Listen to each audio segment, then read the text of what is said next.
Heartbroken after his loving first girlfriend broke up with him, he attempts to rent a girlfriend online, but things do not go as planned. Kazuya Kinoshita, a 20-year-old college student living by himself in Tokyo. Then one day, all of a sudden, his girlfriend broke up with him because she said she'd fallen in love with someone else. This shocked him and put him in deep torment. He got dumped, so he was in his room crying and in great devastation. She was the first girlfriend he ever had, and she dumped him after a month of being together. How rude of her! Kazuya tried so many things to bring her closer, such as casually holding her hands. He was searching for a name in all of her social media just to find out that she had already blocked him. While he was scrolling through his phone, an online app caught his attention. It stated that it's Japan's most popular rent-a-girl site.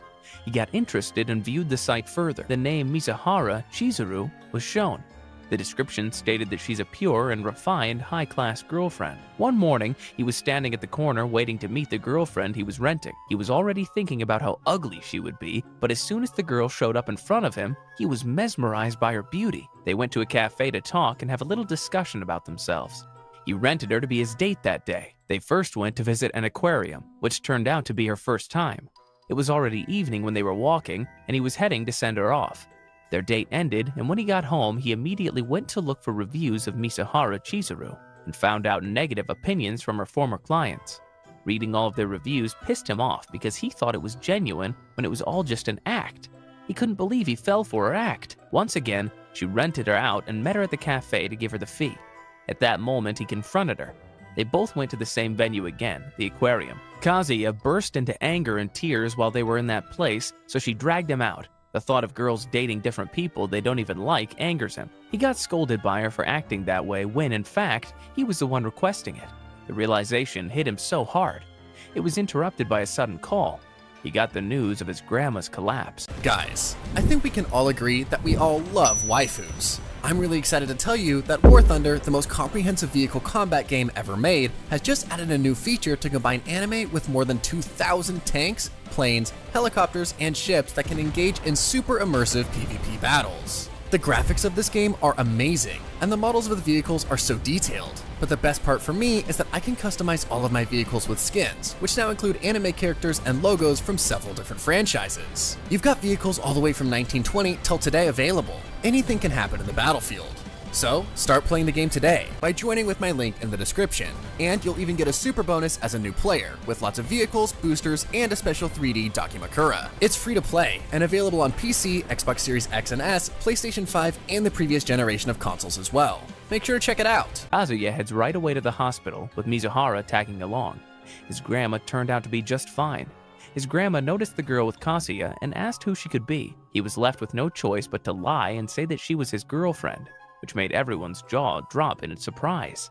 So, as part of her work, she introduced herself and confirmed that she was the girlfriend. This announcement made his grandma so happy to the point that she wanted to be discharged and throw a party, as well as his parents. They felt happy knowing that Kazuya had a beautiful girlfriend. Kazuya's grandma shed tears of joy. That was the first time he introduced a girlfriend. Mizuhara was so great at playing along and acting as a girlfriend. His grandma went to tell her friends that her grandson had a girlfriend, but this is a problem for Mizuhara. They both found a solution for how to hide, but they got stuck in an awkward position. Both got busted when Chizuru's grandma found them. She was the reason they were hiding. Instead of being angry, she was also glad because her granddaughter got together with her friend's grandson. They were in a deep dilemma. Chizuru thought that it might be best for them to say that they broke up. Kazuya's grandma is like a goddess, and she wishes that he finds someone nice before she dies. So he wanted to grant her wish before she died. They both had a conversation before she went home. Kazuya told her why she rented a girlfriend. However, he was still hoping that he could introduce a real girlfriend because he was done with all the pretending anymore. While he was walking, he saw his ex-girlfriend and got triggered. Two men approached him and teased him for being a virgin. Suddenly, he saw papers fall in front of him, and when he looked up to see who might be coming, he saw a nerdy girl that looked like Chizuru. The episode ended with Kazuya being shocked and confused because he knew it was Chizuru dressed very differently. Kazuya saw a nerdy girl with the same features as Chizuru but dressed differently. She seems like a different person with glasses and braided hair. The two men teased him, but he just answered that he mistook her for someone else. He just shrugged them off and continued walking when suddenly someone grabbed him and pulled him inside a room. It was Mizuhara Chizuru. He was right. Chizuru commanded him not to tell anyone because she was keeping her job a secret. They both couldn't believe that they went to the same college. One morning, Kazuya went out of his apartment. Surprised, Chizuru also went out from the door next to his. They both screamed in shock at such a coincidence. They both go to the same college, and they also live next to each other. What a great coincidence, I must say. Chizuru immediately went inside because he was shocked.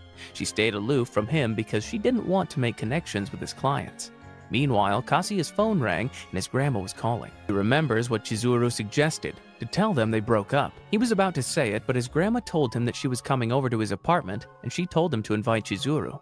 She was so delighted about it, and Kazuya did not want to interrupt her excitement. The sudden news rattled Kazuya.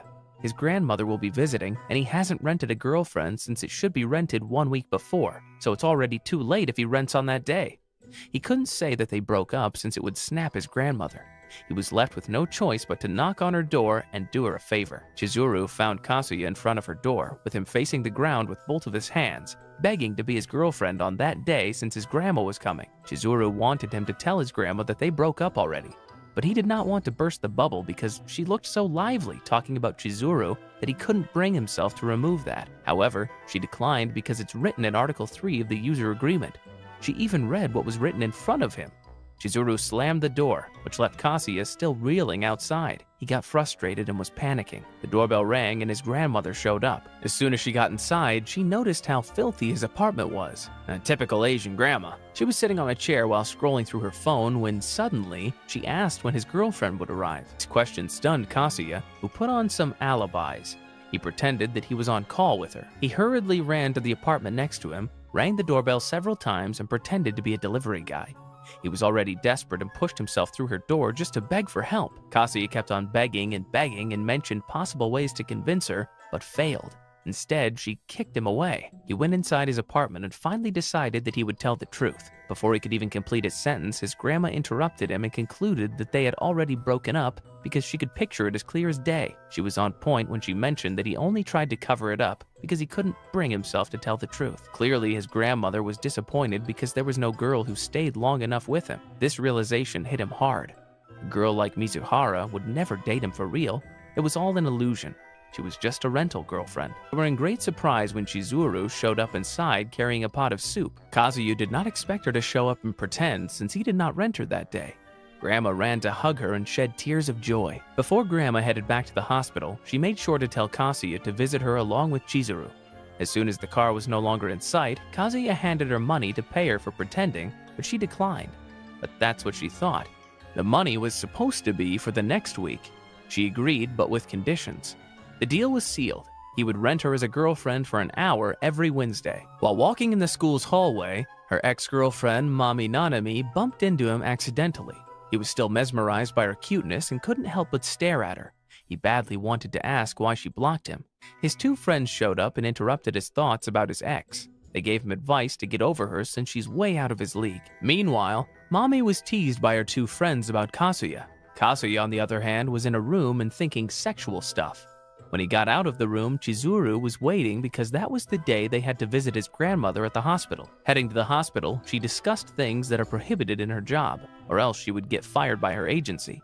The excitement of his grandmother lingers throughout the entire hospital as she gazes upon the arrival of the two. Along the way, both of them came across Kazuya's friends, who first thought that he was in trouble with her.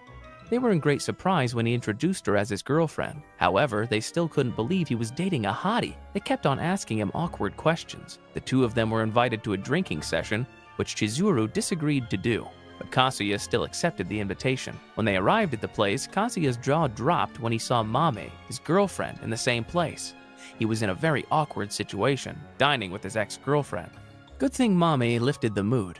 Meanwhile, Kazuya was a bit hurt knowing Mame had already moved on and was doing just fine while he was still thinking about her. Kazuya came from the comfort room and was shocked to see Mame and Chizuru having a conversation. However, everything she said pissed off Chizuru and made her mad.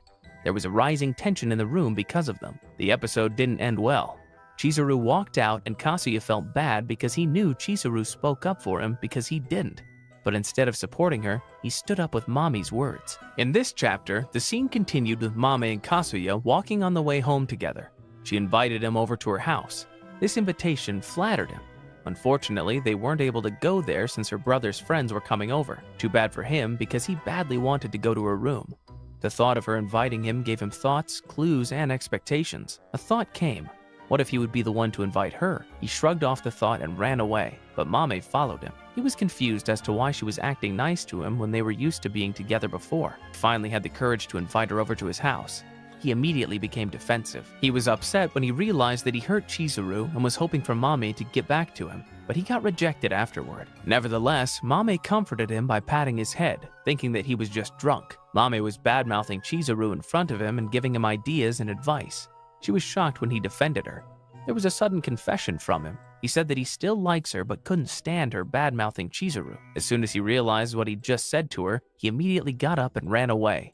He regretted telling it to her. He was certain that she hated him for what he had said. He was eager to see Chizuru to apologize, so he headed to her front door.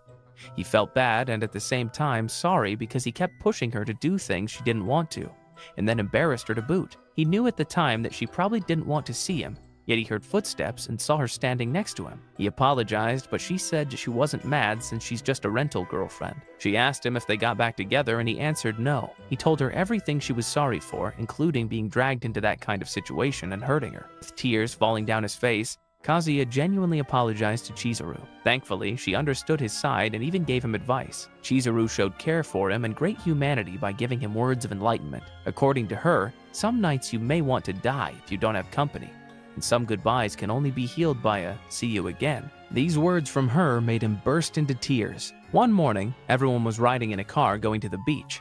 Kazuya's friends, Mame, and her friends. Kazuya was confused as to why he was invited when he thought Mame hated him for what he did.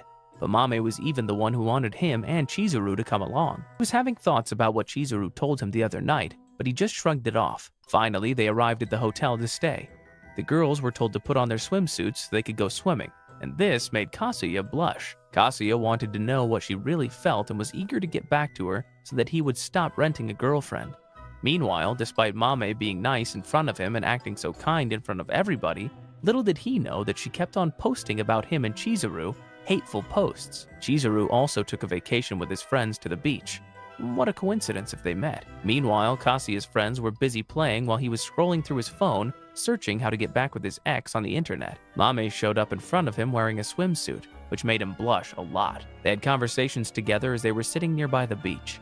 She kept on reminiscing about their memories together. They were clearly enjoying the conversation. Mame was saying things as if she was regretting her decision to break up with him, but little did she know that Chizuru was just a rental girlfriend. Kazuya was already close to telling her the truth when he was suddenly interrupted by a voice. He gazed upon the owner of the voice and saw a familiar person next to her. It was Ichinose/Kisuru, but dressed up as her usual nerdy self. Chizuru and Kazuya were so nervous that they could be busted, they were sweating. Meanwhile, his ex-girlfriend was asking him about his girlfriend Chizuru, but fortunately, he got out of this awkward situation by heading to his friends who were playing. He immediately went to the comfort room and shed tears. He badly wanted to tell her the truth about his girlfriend. Suddenly, the door opened and Ichinose showed up. He grabbed her and pulled her inside. This made her furious because they had already agreed not to talk to each other every time she was being Ichinose. He confronted her and asked why she was at the same beach as him. They were having a conversation when they heard a voice that belonged to Mame. They were panicking since both of them were inside the comfort room. Mame might get the wrong idea when she gets to see them together. Kazuya went outside first and lied, but got busted. He panicked when she was about to open the door. But before she could touch the doorknob, the person inside opened it first. Chizuru showed up. She was quick to think of a way. This made Mame and the two friends surprised and curious.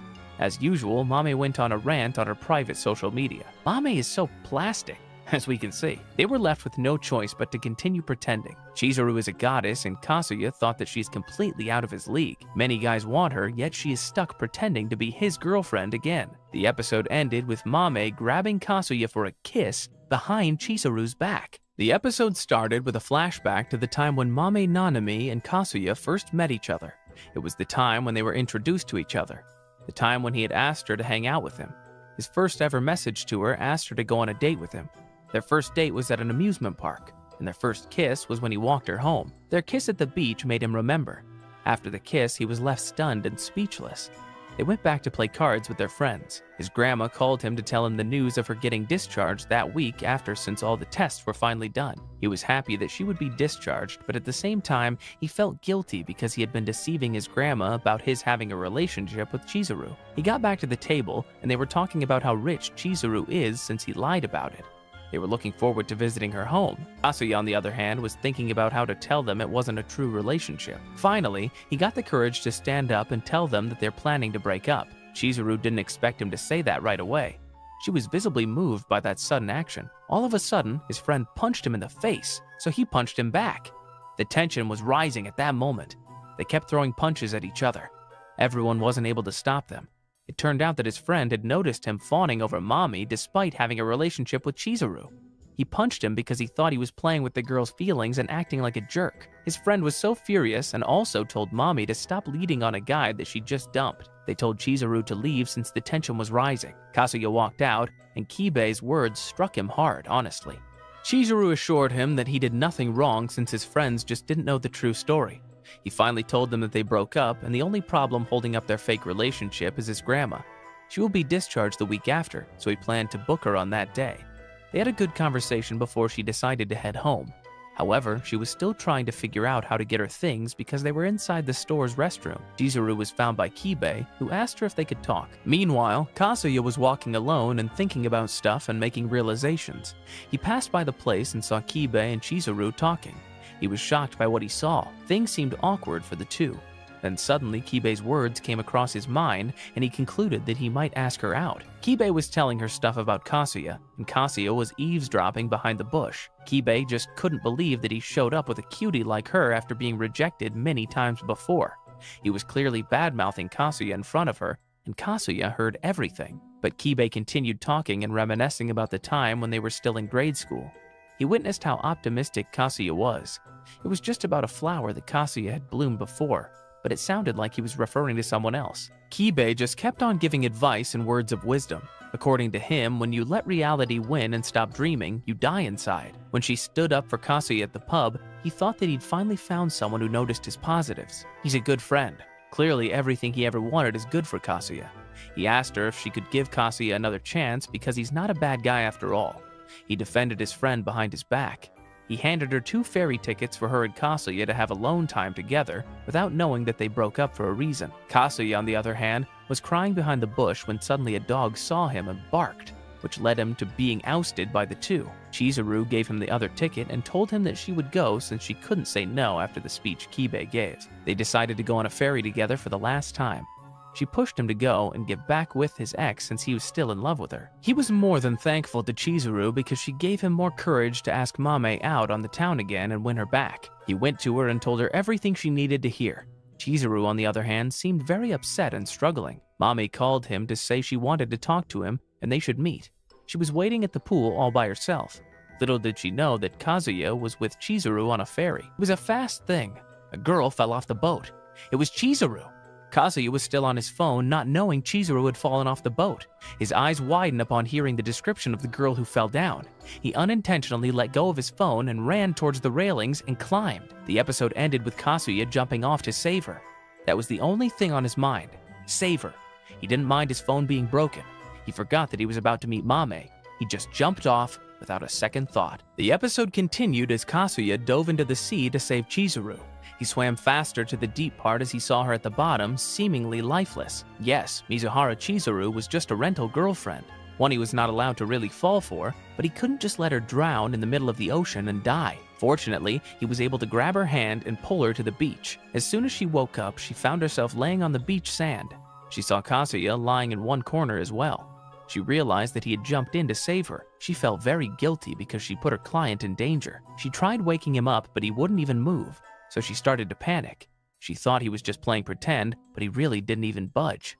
No one was around aside from them, so she knew yelling for help would only waste her time. She did CPR trying to revive him. She was still panicking, guilty, and mad because he had put himself at risk when she wasn't even his real girlfriend. She was annoyed because she thought he was so stupid to make such a stupid move. Later on, he moved a bit, and this made her tear up. and she had a mini flashback on everyone's words about him. Meanwhile, there was a sudden commotion on the beach because of the incident that happened on a ferry. Kibe heard the people talking about it, and his eyes widened when he hears the man wearing an orange shirt. He was certain that Kazuya wore an orange shirt, and Mame was also worried. Kazuya managed to wake up and think that he had already died. Chizuru did CPR and mouth to mouth. He immediately got up and realized that their lips had touched. Chizuru apologized to him. The Coast Guards came and found them to rescue them. They were scolded first by the Coast Guards because of the risk they took. Their friends snapped at them. He skipped out on meeting Mame and had to spend the night in a hospital. Kazuya was surprised when Chizuru mentioned that she was his girlfriend, so she did the right thing. Kibe was happy to hear that they called off the breakup. Chizuru was also in the hospital, and she suddenly remembered what happened when he had saved her at the bottom of the ocean. She was so sure she saw the concerned look on his face. Kazuya was finally discharged from the hospital the next morning. He went out and saw his friends outside to pick him up. He immediately went to Mami, but she closed the car window when he tried to talk to her.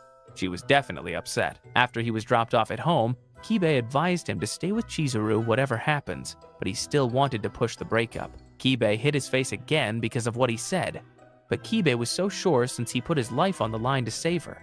If it's not love, then what the hell is it? He knew that Chizuru felt nothing for him, so it was just good to end things with her. He was having thoughts about her when she came on her way. He went to her and apologized once again. He was already booked for the week after. He still can't forget when she did CPR to save him. In the back of his mind, it was just a CPR to rescue him and nothing more. At school, Chizuru apologized to her friends when she was suddenly gone during their trip. She lied about her reasons as to why. He acted so different and awkward. He's never reacted like that before whenever she's around.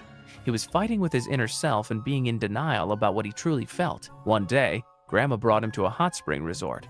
He was surprised to see Chizuru's grandma at the same hot spring resort they were at. He looked all over the place and was expecting to see someone he knew. Chizuru, of course. It turned out that their discharge trip was just a way to set up their grandchildren. They put them in one room together. Their grandmothers certainly want them to be together and get married.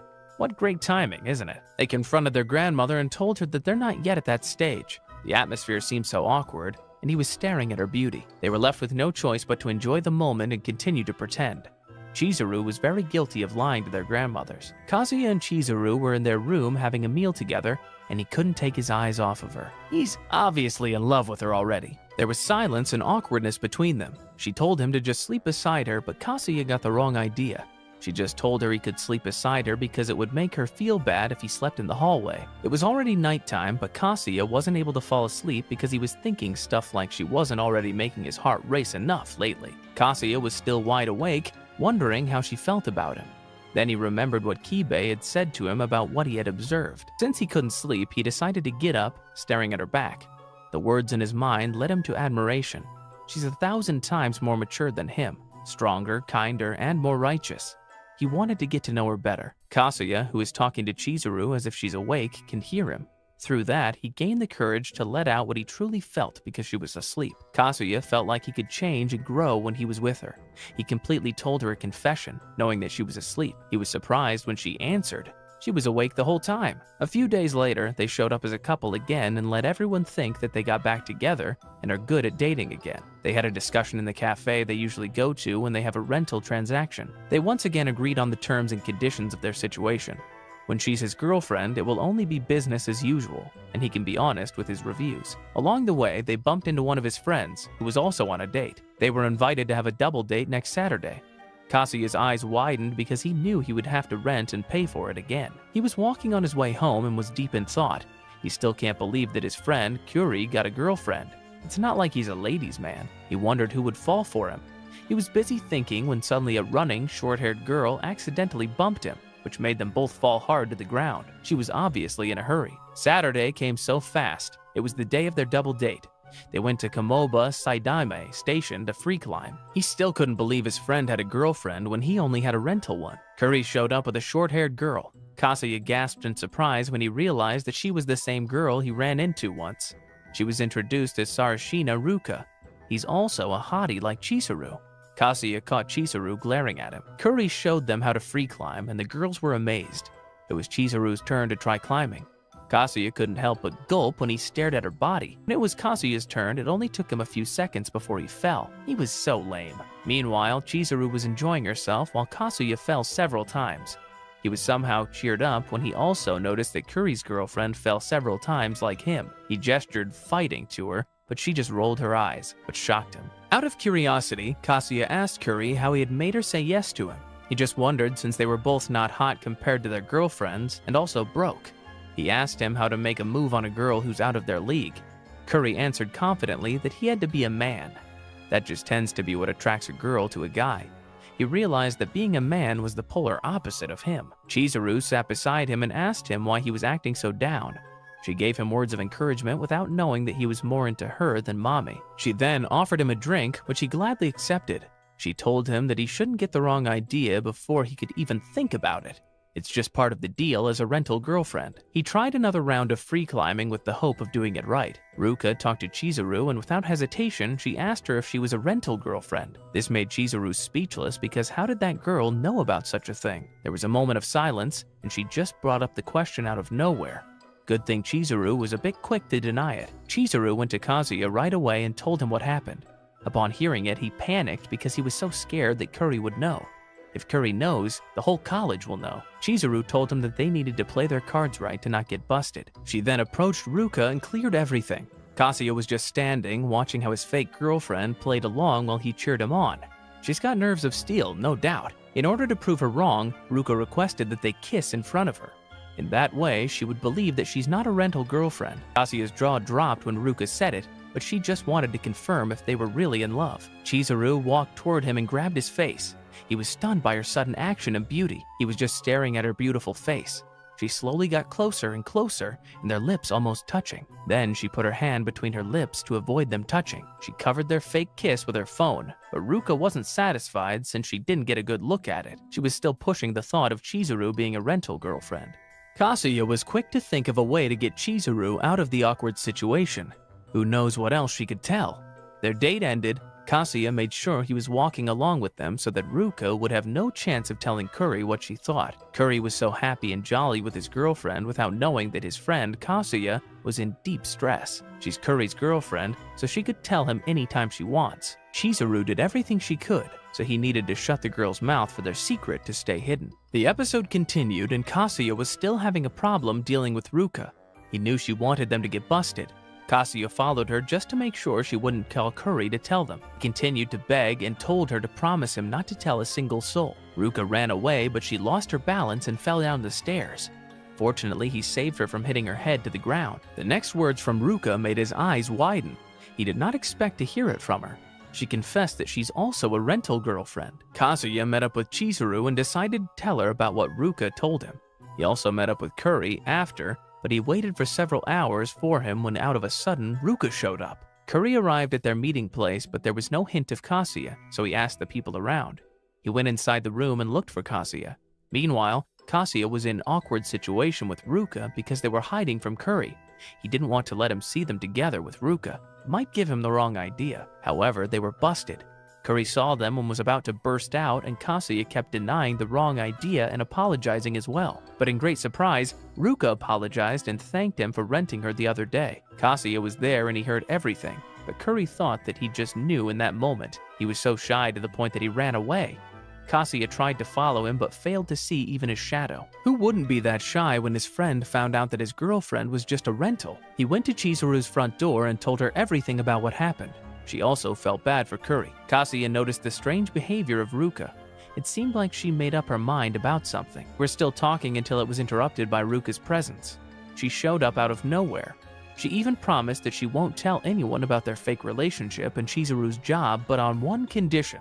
Kazuya should go out with her. Kazuya clearly did not expect these words to come from her. He was stunned by her sudden confession. Ruka likes Kazuya and Chizuru heard everything. She was persistent and kept telling him she likes him. Kazuya, on the other hand, was pushing him away. Chizuru went out from inside her apartment and joined the conversation. She got mad when Ruka mentioned that he touched her boobs once. She then asked Chizuru if he had ever touched her boobs once. This made her shocked. Ruka began reminiscing about the interactions between her and Kazuya. It made her look delusional, to be honest. Ruka threatened Chizuru that she would tell her agency about her disobeying the rules. The three of them went inside to talk. Ruka seemed obsessed with Kazuya. They requested her to give both of them time to talk. Kazuya and Chizuru talked seriously. She asked him if he liked her, but Kazuya denied it. Any guy would find her cute, but he didn't like her to become his girlfriend. He also didn't want Kuri to be upset about it, so Chizuru advised him not to go out with her, because if he lets her have her way, she'll keep blackmailing them. Chizuru's words surprised him because he never expected her to say such words. She gave him pieces of advice on how to deal with the situation since it was already a serious matter.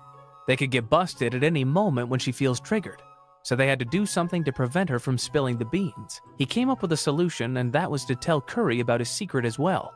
His girlfriend was also a rental. He got out of the window to avoid Ruka and not let her know that he escaped. He was about to hold onto the tree branch when Ruka saw that he was about to run away. The branch broke and he fell off the ground and hurt his back. Despite the back pain, he still ran away as fast as he could, but Ruka still managed to reach him and hug him from the back. He apologized because he couldn't trample on Kuri's feelings. He confessed that he liked Chizuru. That made Ruka burst into tears. She was really into him badly. She kept on pushing the idea of him hanging out with her. There were students who were witnessing the scene.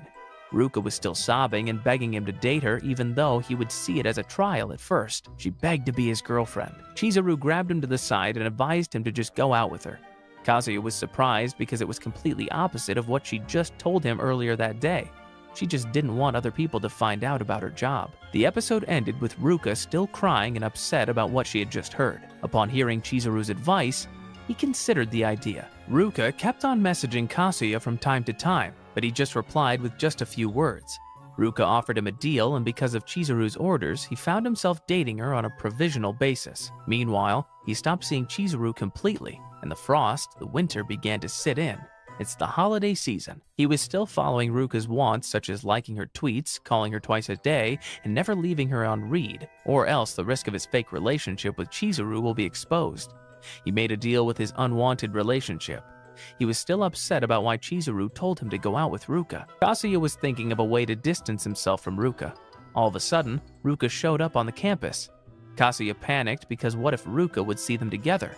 He was trying to avoid that happening. Ruka remained clingy and obsessed with Kazuya. She kept on following him everywhere he goes. She was clearly forcing herself on him. She invited him to watch a movie with her the upcoming Saturday.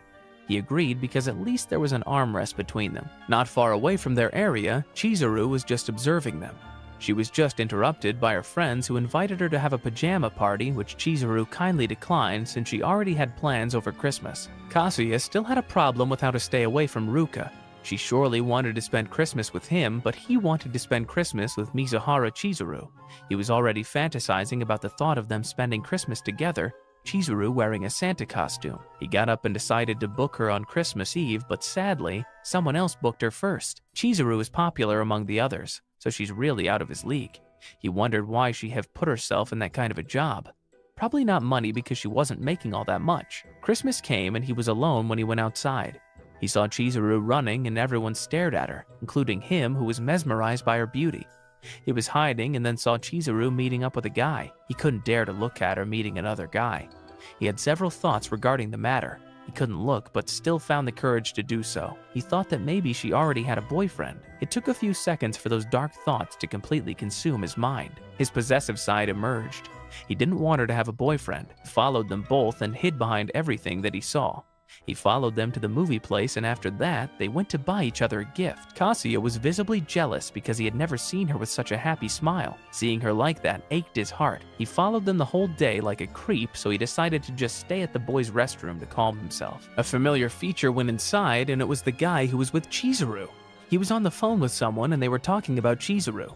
This made Kazuya overthink. He immediately stopped them the moment he saw that he was so close to kissing her. Chizuru saw him and confronted him about why he was there. It turned out that she was an actress and the guy was just a co-actor. He misunderstood everything and he felt guilty. She's right. Who is he to meddle with her business? She really does live in a completely different world. Chizuru came back and handed him a gift. It was a phone case. According to her, it was just a token of apology. Kazuya burst into tears because it was the first time a girl ever gave him something on Christmas. The episode started with Kazuya working and dressed up in a worker's uniform. He finally had a part-time job. At home, he was so happy while staring at the phone case she gave to him. He felt so special because he thought he was the only guy that rented her and was given a gift. His excitement was gone the moment he opened Chizuru's reviews. Turned out that he wasn't the only one who was given a gift by her. He met her at the same coffee shop. They talked and she cleared things out. He was stunned when she suddenly asked if he had fallen for her.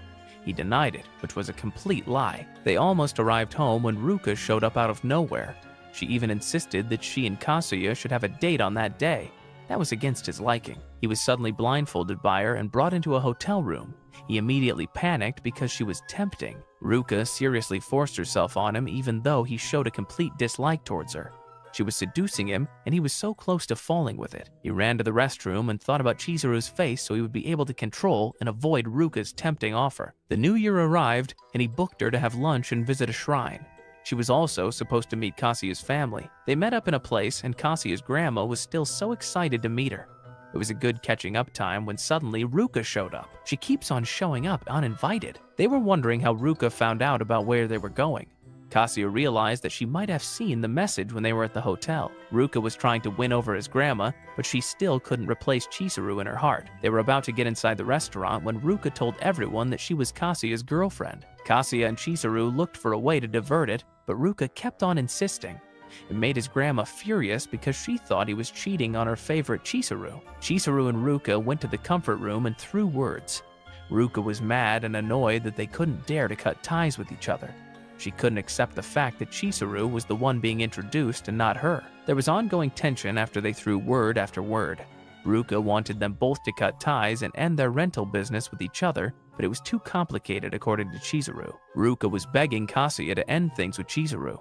She wanted to be his girlfriend and that his family will like her. Ruka had gone desperate. She went somewhere else with Kazuya's grandma to talk and reveal Kazuya's secret. She was trying hard to ruin what was between them. She was about to tell her, but Grandma asked a series of questions about Chizuru. If her grandma only wanted a successor, she could be the perfect wife for Kazuya, but turned out she likes Chizuru just herself. She wasn't able to spill the beans to his grandma because she was about to tear up about what she had heard.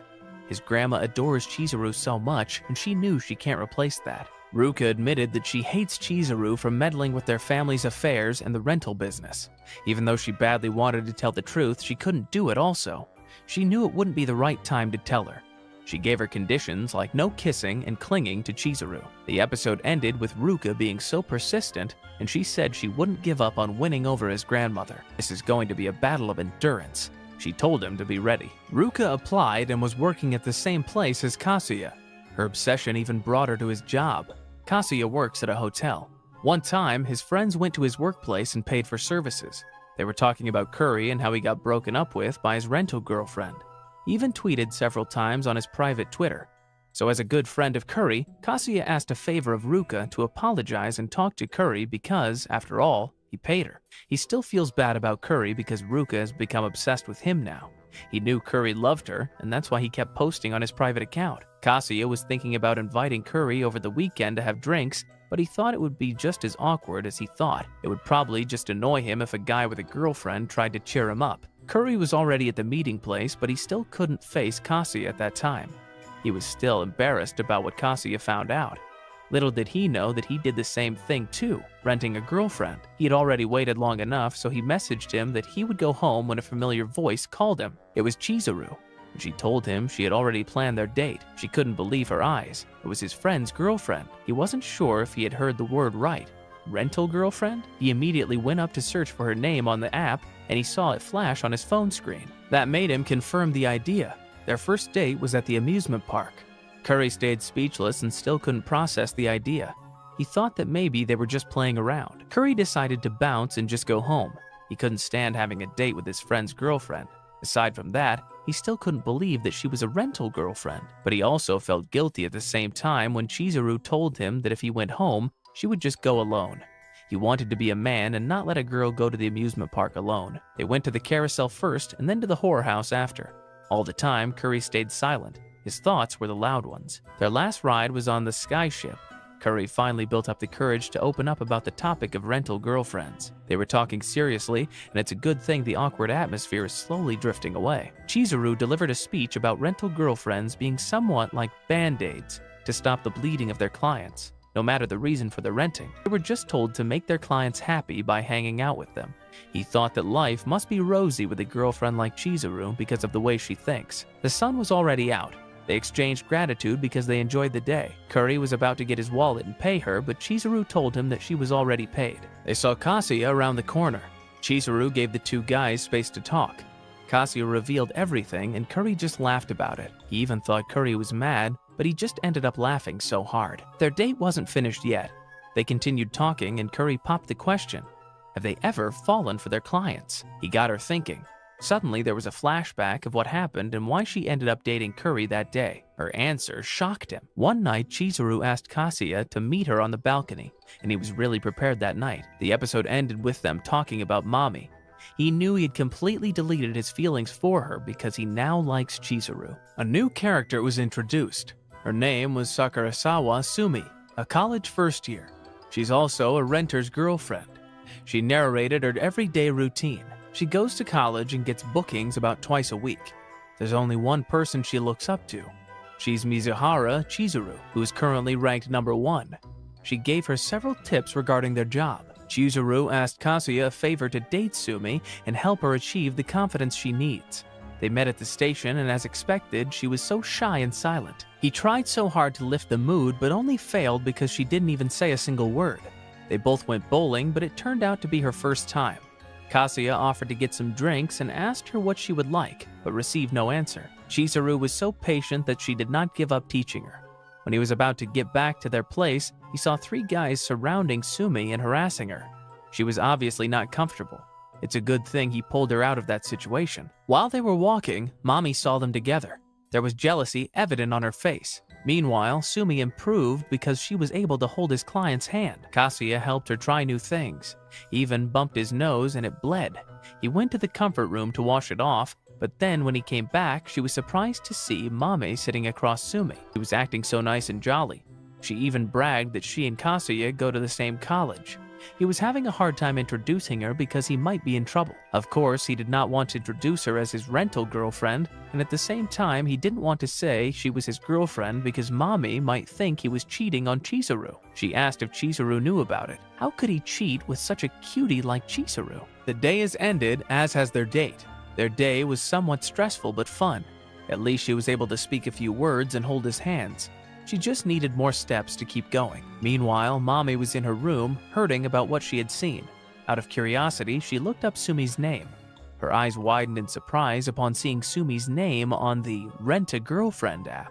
Kazuya, Kibe, and Kuri were walking together and discussing their sex experiences. There was a familiar figure in Kazuya's sight. It was Chizuru with someone else. He did not want Kibe to see Chizuru on a date with someone else.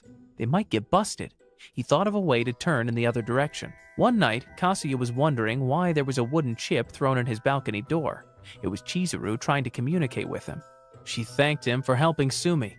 He wanted those kinds of moments with her when they talk outside through their balcony even though they don't talk face to face with each other. Kazuya thought that she just wanted to talk to him to thank him. But it turned out that she wanted to tell him that she wanted to end her rental job because she landed a role in a play that Yumi referred her to. There will be more roles for her if she accepts the offer. Therefore, she was thinking through that decision. She wanted him to know about it. Kazuya somehow felt sadness linger in him because he wouldn't be able to rent her anymore.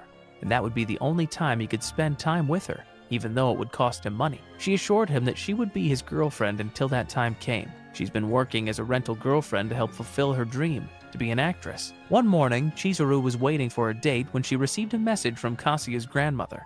She felt sad remembering his grandmother because they had already built a special bond. When the time comes when she has to quit her job, she also has to say goodbye to her. The episode ended when her date arrived. Surprisingly, it was Mommy. She was the one who booked her. The last episode started, and Ruka went out on a date with Kazuya. As she was staring at him, he couldn't help but admire her.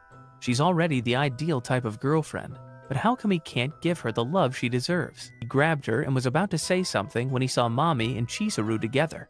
She got busted because she saw her name online. She asked several questions to Chizuru while she was wondering why she rented her. Mommy requested that she sing. Meanwhile, Kazuya was outside their door, confused as to why they were together. He was trying to eavesdrop on what could be their conversation. Mami was clearly insulting Chizuru, and she seemed mad. He couldn't bear watching Chizuru be on the wrong side when, in fact, it was all his fault. Kazuya faked sickness to get out of work that day and decided to follow both of them. The two girls' date ended, and Chizuru's grip was obviously tightened. She was mad. Chizuru asked her how she felt about him. Mami asked the same thing. He's been renting her for a year, so Mami thought it was possible that she fell for him. She just answered that Kazuya was her boyfriend. Mami walked away when suddenly she was grabbed by Chizuru. Her words stroked her and shocked her, as well as Kazuya, who was eavesdropping. Kazuya burst into tears upon hearing it. Chizuru just found Kazuya in front of her door. He admitted that he heard everything. He just waited for her to say thanks for standing up for him when he had no guts to. He also apologized for putting her in that kind of a situation. He realized how deeply he was in love with Chizuru. He admires her more than anyone else because of her actions and personality. She had no idea that all he wanted was her. Finally, he had the guts to tell her she was the one he wanted. He said it in her face. But he immediately completed his sentence by saying that he wanted her as a rental girlfriend. She thought that he meant something else. They exchanged gratitude. Meanwhile, Chizuru cannot forget what Kazuya said. Kazuya argued with himself about how he would be handling their situation, principally about announcing the breakup to their families, especially to his grandmother who had grown to like Mizuhara as his girlfriend. He imagined his grandmother crying in sorrow, which he never wanted to happen just because of his own exhibitions. After some wallowing inside his room, he remembered his conversation with Mizuhara regarding her plans on auditioning to be scouted by a famous director. This means that he was running out of time to keep the act up. He felt like Mizuhara was a ticking time bomb if he did not do anything. To fully understand her side, he went to the Tokyo Theater to watch The Heron Princess, in which Mizuhara was to play to show her skills and to be scouted. His face turned red as he denied his main motive to check out what role Mizuhara was going to play and how well she portrays it. He rolled over the floor as soon as he found Mizuhara's picture being sold, and he bought one for himself. He imagined Mizuhara already being scouted for the role and blushed even more, not knowing that his mind was already complimenting her beauty. He found his seat and lounged comfortably while waiting for the play to start. Quite nervous for Mizuhara, he navigated his eyes throughout the whole theater, gazing through the vast space and observing the people. He tried to determine who among those people were directors who he assumed to potentially scout Mizuhara as an actress. The lights dimmed slowly until the whole theater turned dark. This signaled the start of the play and focused the audience's attention on the stage. Along with the crowd, Kazuya's attention was on the scene on the platform. Without him noticing, Sakurasawa was coincidentally sitting about 2 rows behind. She saw him but did not bother to take his attention away. The play begins with the princess and her guards. The guards deemed her to stay inside the palace area and forbade her to hunt. She commanded them to move out of her way and allow her to go out. However, the guards did not move. The highest-ranking guard explained that a perilous event might happen to the princess if they let her. Contrarily, the princess cried in agony as she realized that the guards were just doing their duties and that she was to stay inside their patrol from the peril that she might put herself in. As she cried for help, the shogun entered the room majestically, showcasing his shiny, bald head and glorious robe, and commanded the guards to let her hunt. He then called for his infamous ninja named Nene.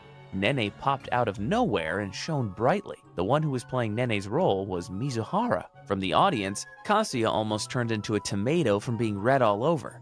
He evaluated her looks from his view and found himself being stricken and amazed by her looks and her mighty role. As he focused on her acting, he soon realized how good she was. As the play ended, he and the people knew who the MVP was in that play. Resurfacing from his awe, he concluded that this was it for their rental relationship. He was definitive that she already claimed the role. He left the theater still dumbfounded, astonished, and awestruck by Mizuhara's acting skills. He sat down to sip on an expensive coffee in a fancy cafe to celebrate his satisfaction and happiness. Meanwhile, backstage at the theater, Mizuhara felt enormously happy for doing her best, knowing how well she did in the play. She heard a commotion at the back of the curtains.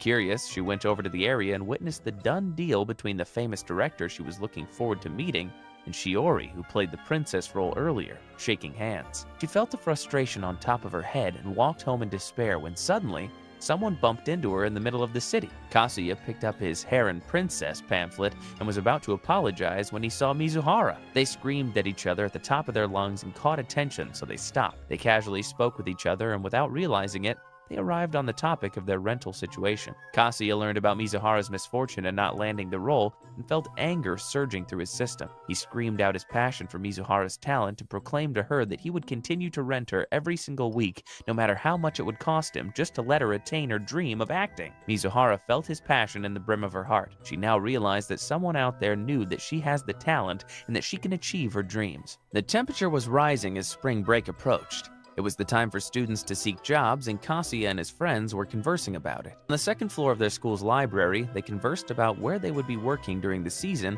or where each of them planned to apply for a job. Curry imparted his almost impossible plan of banking out apples that can guarantee HS admission in time for exams, since his family was running an orchard. He was not up for a serious talk, so he went on with his implausible ideas. As he continued his spiel of plans, the three of them blabbered among themselves questions and expressions to make fun of each other, to lighten the mood up and to set aside their plans. Kasuya went to the karaoke village, which was a small food boutique, to attend his part-time job. The senior worker at his workplace shared his passion for love, but this only made Kasuya in a reminiscing mood that reminded him of the reason why he's trying to earn more than ever. He was reminded of his encounter with Mizuhara the other day, which was a fervid circumstance for him and Mizuhara. So, as he was walking on his way to meet Mizuhara, he gathered all his thoughts.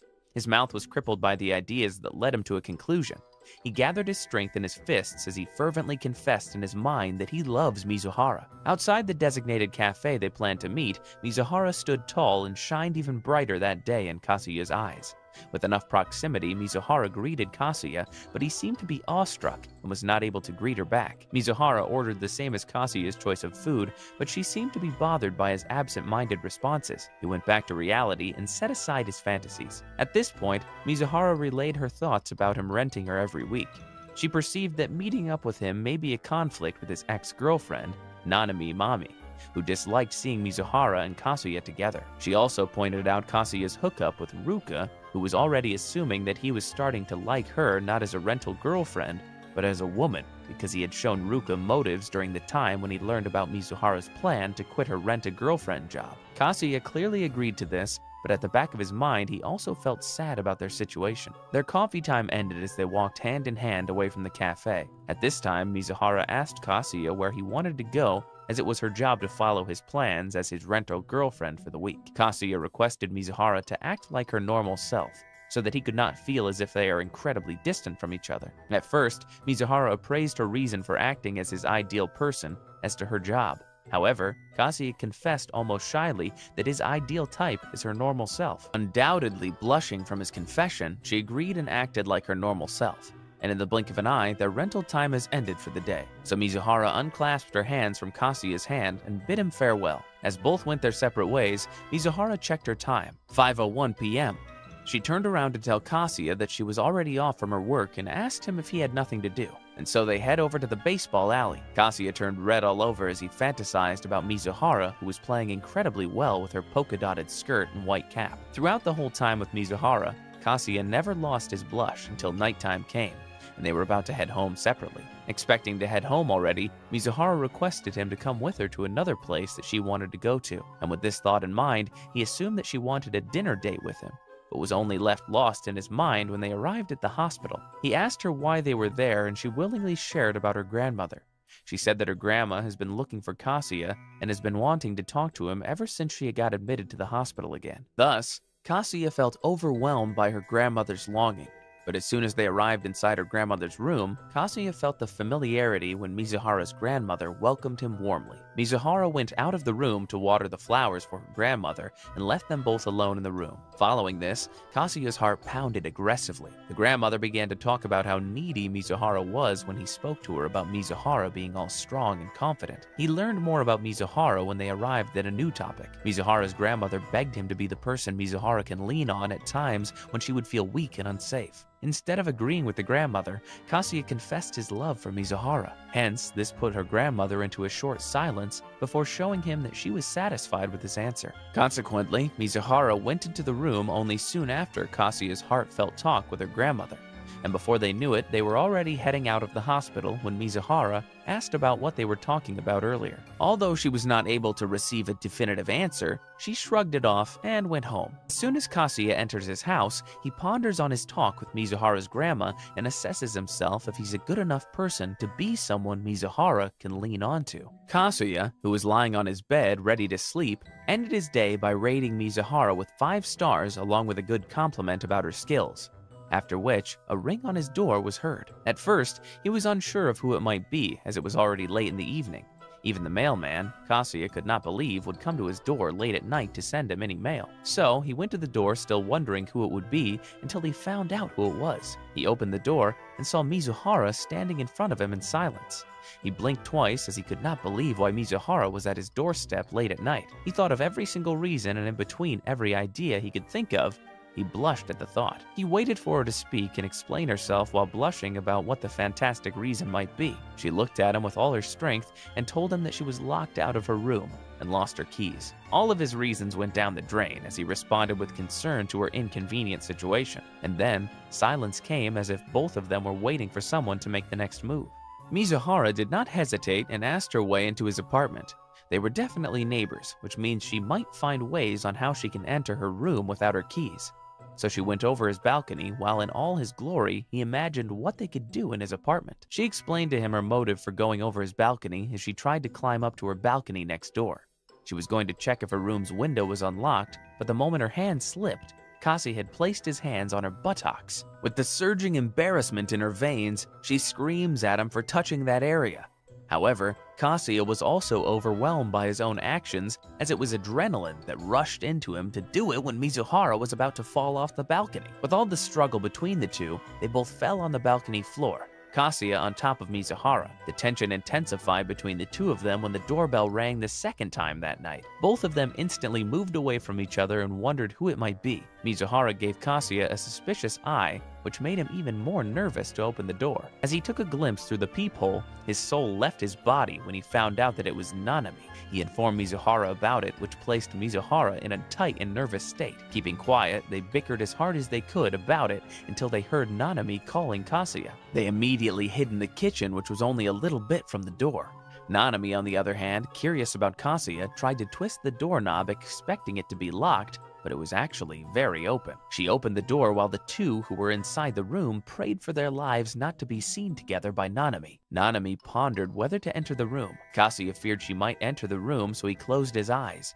But with all luck, Nanami closed the door and went away. She then spoke to herself about stopping by Kasuya's place as she had an appointment near the area. However, as she continued walking away, she thought of the open door and her assumption that he might have just forgotten to lock it when he went grocery shopping. She stopped walking when she realized what caught her eyes a while ago. She saw a lady's bag inside the room, and she felt so betrayed. Meanwhile, at Kasuya's apartment, Mizuhara hurriedly took her things and reached for the door to leave, scared that Nanami might come back and catch them in one room. Kasuya stopped her from leaving as Nanami might still be nearby. Only silence covered the whole room while waiting for a few minutes for Mizuhara's leave. This only made Kasuya feel more awkward and bad for their situation. He then contemplated his talk with Mizuhara's grandmother. He doubted himself if he was really fit to be the man Mizuhara can lean on when Mizuhara broke the silence. She intended to leave already and apologized for barging into his apartment. Outside, he stuttered while telling her that she can hit him up anytime she needs his help. He expressed his intentions and somehow assured her that he would always have her back. Mizuhara thanks him for his gesture, and in return, she speaks about her family.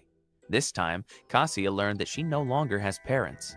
Her dad left them when she was still young, and her mother died when they lived with her grandma. With that, Kasuya had the chance to share how to set his life, and that it's almost worse than having a future goal or dream like Mizuhara. This reassured Mizuhara in all ways, as she smiled upon her leave. Kasuya was checking the wall boards for his class schedules and other announcements in school.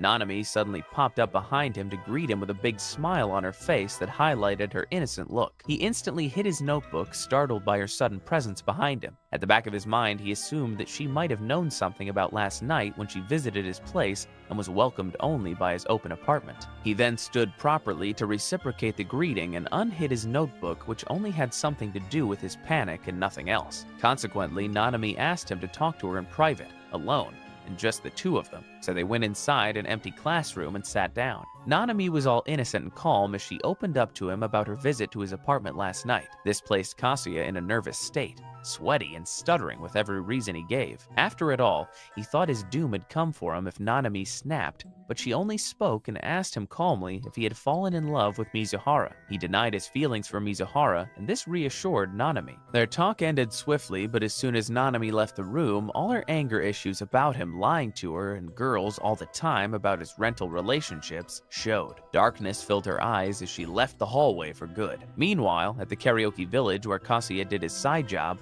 Ruka conversed with Kazuya regarding his losing some weight. He accepted her words but was not convinced that she would come over to his apartment. Ruka convinced him that she would cook for her boyfriend and even guilt-tripped him that she has been giving him so much dating time with Mizuhara. This made him furious but also struck him with some guilt at the same time. Defeated, Kazuya granted Ruka's offer and went to the grocery store to purchase the ingredients. At one point, he felt his money go down the drain when it was supposed to be for his payment for Mizuhara's rent-a-girlfriend fee. But also, at another point, he gets attracted by Ruka's overloaded cuteness. They went to his apartment and Ruka began cooking turtle curry. At first, Kazuya did not believe that this dish existed when he saw Ruka's cooking guide and looked it up on the internet. Even the taste of the curry amused him as he complimented Ruka for her incredible cooking skills. He was about to send off Ruka home after sitting down to rest after the meal. He thought to himself about the feeling of having a real girlfriend stay over and all. It can even go beyond just cuddling, as he spoke in his mind. He then noticed Ruka was busy with her phone. It seemed awfully important, so he tried to look at the phone and saw Ruka texting her mom that she was staying over at a friend's house. And this made him furious, because he knew for himself what he can do sensually to her if she stays overnight.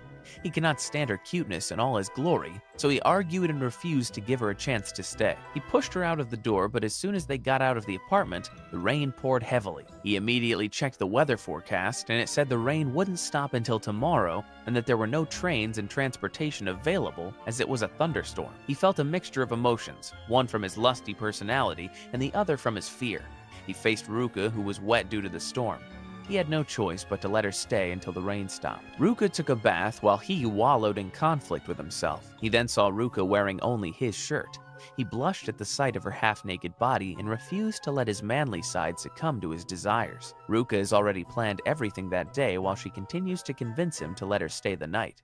He pushed her to his bed to stop her from yelling. Kazuya asked Ruka to tone it down or Mizuhara might get the wrong idea. Ruka shouted and teased him more, but he stood up because of the distance between them and because of all the stimulation he felt with the proximity of her breast to his skin or her thighs to his manhood.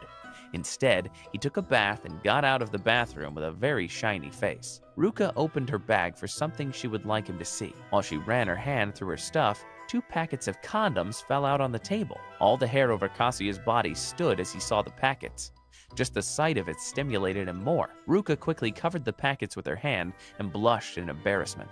Kazuya immediately turned off the lights and went to the kitchen to sleep. He felt his body stimulated as he imagined them together doing the deed. It seemed like an incredibly hard challenge and conflict to him. Ruka went to him and hugged him, crying while speaking her heart out about being happy when she was with him. He tried to sleep it away but ended up telling her how grateful and flattered he was to know that a girl like her admires someone like him. Afterward, Ruka stopped crying and went to bed to sleep separately from him. On the next day, she went home, but before that, she screamed her thanks and gratitude to Kazuya in front of Mizuhara's apartment door. Kazuya fell on his knees for the sorrow he felt that day. 3 days came in a flash after that morning with Ruka's behavior. At his apartment, Kazuya stared at the lumps of trash piled up in his kitchen. Perhaps he's not been out of the room for days or has been busy with things. He decided to throw the trash out. As he opened his door, he encountered Mizuhara, who was right in front of him. She carried her trash so she could throw it out into the dump outside the apartment building. This encounter flushed redness all over Kazuya's face as he saw Mizuhara's bare beauty. Although stuttering, he greeted her a good day in the hopes that she would greet him like she normally does. However, it was not the case as he greeted him in a monotone voice and walked away. He felt strange, like she was being distant today. This thought played in his mind as he followed her to the dump outside the apartment building so he could throw his trash too. When he arrived, she just passed by without saying anything. So, he immediately tried to converse with her about his plans of renting her out next week. He thought that his words would lighten her up, but she just answered him with a simple okay. He panicked, trying to assess what he did wrong or why she was acting like a stranger to him. He went silent for a moment as if it was Mizuhara's turn to speak. Mizuhara asked him about Ruka's staying over at his apartment 3 days ago. This blasted his soul out of his body as he tried to defend himself. He spoke only of the truth and told her that he could not afford to leave a girl out on her own during a storm, so he let her stay the night. Mizuhara was not convinced by his reason and slammed her apartment door closed to shut him out. The level of guilt and worry Kazuya feels about the misunderstanding is ultimately high. He paced back and forth in his apartment, wondering what he can do to alleviate the misconception between them. When he checked his phone for solutions, but was only slapped by the information that Mizuhara's birthday was fast approaching. He was even more terrified of himself for forgetting such an important date. He searched for a good birthday present online, but failed to specifically choose the right present for Mizuhara. He then intended to book her for the week, but got an idea of Sakurasawa, another rental girlfriend who is quite close with Mizuhara. Undoubtedly, he booked 2 hours of Sakurasawa's time so he could ask her for ideas on what to give Mizuhara on her birthday. April 19th came swiftly, as it was Mizuhara's birthday, but it was also the day Kazuya booked 2 hours with Sakurasawa. They started the rented time in a coffee shop wherein Sakurasawa shone brightly in the eyes of others. She was the epitome of a classy, shy, cute girl who anyone would want to have as a girlfriend. Kazuya spent his time with her for a couple of hours until the rented hours ended. Afterward, they both sat down on the nearest bench, and this is when Kazuya began to open the topic about Mizuhara's birthday. Still quite shy, Sakurasawa is making good progress in achieving her goal to be more sociable and is now slowly becoming a veteran at it. She typed her ideas into her phone and showed Kazuya some choices to give Mizuhara, like flowers. Kazuya was still conflicted about the gift when Sakurasawa pulled him away to go somewhere. Consequently, they arrived at the department store and went to another. However, they still could not find the perfect gift for Mizuhara. In the end, Sakurasawa brought him to the rooftop of the mall they went to. While in the elevator, he wondered what was up there, while also hoping he could find the perfect gift for Mizuhara when they arrived at the top. Quite confused, he was welcomed by a play of strangers entertaining a bunch of kids. Kazuya seemed lost, but as he turned to Sakurasawa to ask her about the purpose of them being there, he stopped as he saw how happy she was watching the play. Following that, they walked out of the mall and bid their farewells. Although Sakurasawa was not able to help him pick a good present, she left him with some advice. She told him that the greatest gift a person wants to receive is something that comes from the heart. He smiled at the advice and waved goodbye to find that specific gift. On the other hand, Mizuhara headed home while on the phone with a friend. She looked tired from the day's work and decided to cook something good for herself at home if she had the will. When she arrived home, she took a bath and put on a comfy jacket to warm her. She wanted to have some fresh air to end her day, so she went to her balcony when she found something on her balcony floor near Kazuya's apartment. She took the paper bag inside her room and read the letter that said, "Happy birthday."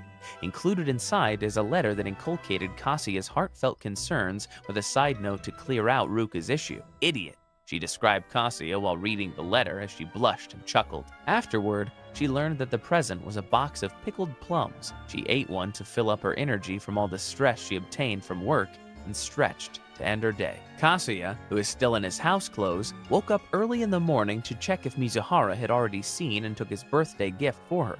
He carefully went to his balcony and took a peek at Mizuhara's balcony to check the spot where he placed the present. He felt a sense of relief when he found out that it was no longer there. However, he also felt nervous about Mizuhara's impression of his gift.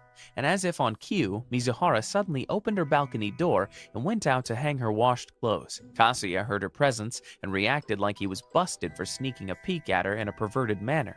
He then thought about how he would greet her as a normal neighbor. He greeted her a good morning like all usual neighbors greet, also to test if she still had a bad side for him. She greeted him the same and without a follow-up, which in Kazuya's perspective was a bad sign. He went silent, worried that he might have actually screwed his birthday gift up for her. But then Mizuhara spoke, thanking him for the gift, and even complimented the gift despite it being a geezer's gift. He was quite relieved by her words and immediately wanted to clear out his issues with Ruka. Mizuhara wanted to skip the topic as it was still too early for her to be possibly pissed off the whole day. But then she realized how genuine he was in clearing out his name, so she assured him that she believes whatever his reason is. Kazuya cried out of relief, almost dramatically, for his actions. After that, Mizuhara left to start her day. At school, Kazuya met with his friends Yoshiaki and Kuribayashi, who are grievously perverted. Yoshiaki catches up with Kazuya's life events and talks about Mizuhara. Kazuya's friends have known about Mizuhara as his girlfriend for a year now. However, Yoshiaki in particular always seemed more eager to learn Kasuya's score with Mizuhara in bed. Kasuya debased Mizuhara again and bragged about him having a good time with her. They then spoke about an after-class drinking session, but in Kasuya's knowledge, it was an all-male drinking event. Night came. Yoshiaki, Kuribayashi, and Sasa went to a private drinking bar along with Kasuya. Sasa was called by a girl, which confused Kasuya because he did not expect their night to be involved with girls. Before he could even complain, he was welcomed by 3 girls, including Ikanose, who is named professionally as Mizuhara. Kasuya's eyes almost fell out from the sight of her and the simple nerd look she put on for the show. Sweaty and nervous about this encounter, they both looked away, afraid to be caught by their respective friend groups who were definitely having a good time that night. Within a flash, the alcoholic drinks came and games were played. Kasuya almost looked like a ghost when Yoshiaki learned about Ikanose's surname. Yoshiaki then opens to the group about Kasuya's hottie girlfriend who happens to have the same surname as Ikanose. Both Kasuya and Mizuhara were nervous and mind-racked in the fear that his family might know their fake relationship and it would ruin the night. Kasuya looked for ways to shift the topic to something else when the booze had begun controlling their bodies, except for Kasuya and Mizuhara. A game was played, and Kasuya wanted to tone down Mizuhara's drinking consequence to protect her from too much alcohol influence that may put her in danger. So he intended to keep making mistakes throughout the game to keep her from drinking. As a result, he headed home almost unable to walk and with shaky vision. He felt so sick that his body could no longer endure. He fell to the ground far from his house. He felt so conflicted about how to go home from all that drinking he did. He thought Mizuhara had already left and made sure she had the least alcohol in her system. However, as he waited for his eyes to refocus, someone grabbed his shirt slightly to let him know someone was there to help him. He saw Mizuhara, and without hesitation, she helped him arrive at his apartment in one piece and in good condition. He thanked her and cried secretly because he did not ever want to be a burden to Mizuhara at all. He sat in the front of his apartment's door as Mizuhara asked for his key so she could assist with his entrance. He refused and tried to open it himself, but failed. Mizuhara took the key from his hand and helped him in. She even stayed while he vomited so she could help him in any way possible. Kasuya cried while hugging the toilet bowl to continue vomiting. He cried because he did all that drinking so he could protect Ikanose in return for being a burden to Mizuhara. This moved Mizuhara's heart and gave her more feelings of compassion for him. She assisted Kasuya by rubbing his back while he continued excreting all the alcohol in his system. In the end, the drunk Kasuya grabbed Mizuhara and hugged her. Dumbfounded by such an action, she tried to slip from his grasp, but noticed Kasuya, who was already sleeping, in her comfort. Kasuya, who was dead drunk last night, woke up with a severe headache. He was in despair as he could not remember most of the events that happened inside of his apartment with Mizuhara. He grabbed his hair in frustration and agony from his hangover headache. He tried to remember everything and believed that the things he might have experienced last night in his apartment were just a convenient dream to him. Following that, his phone lit up to signify that a new notification popped up. He checked his phone and saw a group chat that he was in. The members of that group chat were the people from last night. More importantly, Mizuhara's personal account was there. This enticed the heck out of him, since what contact he has with Mizuhara is a public account connected to her agency for safety. He wanted to be friends with her online but did not add her anyway because he believed being friends with Mizuhara is way too dangerous. Before long, he went on his way to attend his mandatory class. He was still dizzy upon coming to class when he was seen by his friends Yoshiaki and Kuribayashi, along with the girls last night. Except for Mizuhara. He learned that Mizuhara got mad at her friends for not informing her about bringing guys to their drinking sessions. This made him feel even worse when he accepted that what he remembered was just a convenient imagination. He went home after that mandatory class, holding his head as he complained about the severe headache he had been carrying all day. He crawled to his refrigerator to hydrate himself, but as soon as he opened the refrigerator, wide-eyed Kasuya saw a drink from Mizuhara with her writing that said, "Drunkard." With a surge of happiness that passed through his body, he laid down on the kitchen floor, the drink on his chest about her concern. Meanwhile, Mizuhara, who was reading some scripts in her apartment, was reluctant to add Kasuya as a friend, scared of what may come for them if she did. Subsequently, at Kasuya's workplace, Ruka found out that Mizuhara accepted his apology, which annoyed Ruka to the brim. She blabbered about her frustrations until a customer came in. Hence, Kasuya went to the counter to receive the order but got dumbfounded by the fact that it was Nanami. Nanami ordered her food and was accommodated by Kasuya. On the downside, Ruka kept on following them both, jealous of whatever relationship Kazuya had with the new girl. Kazuya was full of goosebumps and sweat when he was in the middle of Nanami and Ruka's confrontation. Ruka asked Nanami who she was and proclaimed that she was Kazuya's new girlfriend. In the middle of their conversation, Ruka realized that Nanami was definitely Kazuya's one and only ex. In her mind, this meant that she was only Kazuya's third option. Her war freak personality turned on as she dissed Nanami to get over Kazuya and to be out of his life for good. This confrontation was too much for Nanami given how painful it was for her to hear. She apologized for her presence and paid for her food before she left. Kazuya was doomed at this point. He believed that Nanami would hate him forever, so he confronted Ruka for being too much. However, Ruka cried like a little girl, and this only placed Kazuya in a tight and guilty position. Concurrently, Nanami rode the train headed to Ikebukuro while she contemplated what happened just recently. Her eyes were filled with pain and jealousy when she tried to analyze Kazuya's situation. Furthermore, she reminisced on her conversation with Yoshiaki that led her to Kazuya's workplace. She thought perhaps she wasted her time and got hurt instead. The sorrow in her eyes grew bigger as she saw Mizuhara enter the train with the white bag that she saw in Kazuya's apartment that night when she visited his empty apartment. With all curiosity, jealousy, and anger, she put on an act and calmly greeted Mizuhara. She signaled for Mizuhara to sit with her before she could start her subtle interrogation. She asked Mizuhara about the bag and when she bought it. She then connected the dates and had her answers in her mind already before they could even arrive. As soon as they arrived at Ikebukuro, they bid their farewells. However, when Mizuhara was already facing a separate direction, Nanami stopped and asked if she was still seeing Kazuya. Mizuhara answered that she wasn't dating him. Lastly, Nanami smiled at her answer and thanked her before she left. Kazuya was eating dinner when Ruka called him to spend some time. However, their call only led to apologies for the rude things that she had said to Nanami. She regretted speaking ill of her when she was his current classmate and his ex. Kazuya was fine with it partially, but it did not change the fact that Nanami might be hateful of Kazuya because of that encounter. On the bright side, he assured Ruka that it was fine, while at the back of his mind, he also felt relieved to hear Ruka being her normal self again. Later that night, Kazuya was planning to rent Mizuhara again, as it had already been a long time since he did. He then checked her agency's website and saw that Mizuhara has been promoted. She's no longer a rookie, given that she has been with the agency for a year already. He saw the promos included in renting Mizuhara. He was flabbergasted by the inclusions under the 1,000 yen promo and was convinced to take it. At first, he was reluctant that she may have just liked their usual dates, otherwise she might have gotten bored. He thought about it for a while until he was able to choose his rental promo. The scheduled rental day came, and he was quite nervous and anxious about himself given that it had been a long time since they dated. He was wearing his school uniform to match hers. After a while, he was wide-eyed and his jaw dropped when he saw the dangerous length of Mizuhara's skirt. She was wearing her school uniform, which sculptured her figure incredibly well. He was fighting his demons and calmed himself because he had been awfully stuffed up from the shock her beauty affected him. He greeted her blushfully as she greeted him like she normally does.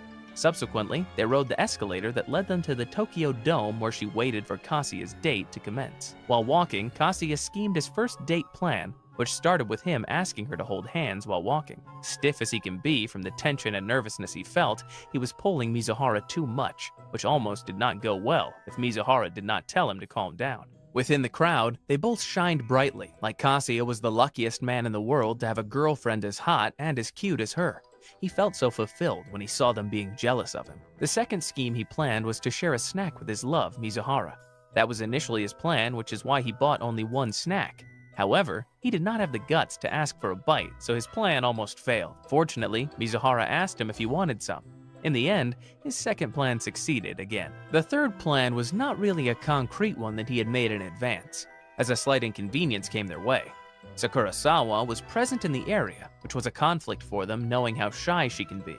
They escaped her sight and went somewhere else instead and were led into the arcade. All his life, he had no picture with Mizuhara, so it was a perfect date plan for him to enjoy the photo booth with her. He asked Mizuhara to take pictures with him, and she easily agreed. They posed like a couple, but when he was finally waiting for the picture that he can keep and fantasize about in his apartment, they had to run away again to avoid some inconvenience. The reason being, as they sat down on the bench nearby, schoolgirls in the same uniform as Mizuhara were close. Their consistent escapade from people led them again to the next perfect date plan. Despite Kazuya being unable to land his hands on their cute pictures at the photo booth, the Ferris wheel ride was even more worth it. The staff first took a picture of them together, and then they rode on one Ferris wheel car. They talked for a while, and at this point, Kazuya realized how good of an actress Mizuhara is for letting him feel happy when he was with her. By the end of their ride, the picture that was taken a while ago was developed and framed for the price of 1,000 yen. Mizuhara refused to buy it, as it was such a huge amount of money. However, without any doubt, Kazuya bought it anyway. The day ended swiftly, and they both walked away from the Tokyo Dome as they could head home. They held hands while walking when Mizuhara remembered about her being casted by a new producer. Kazuya felt so happy for her that his grasp on her hand got tighter.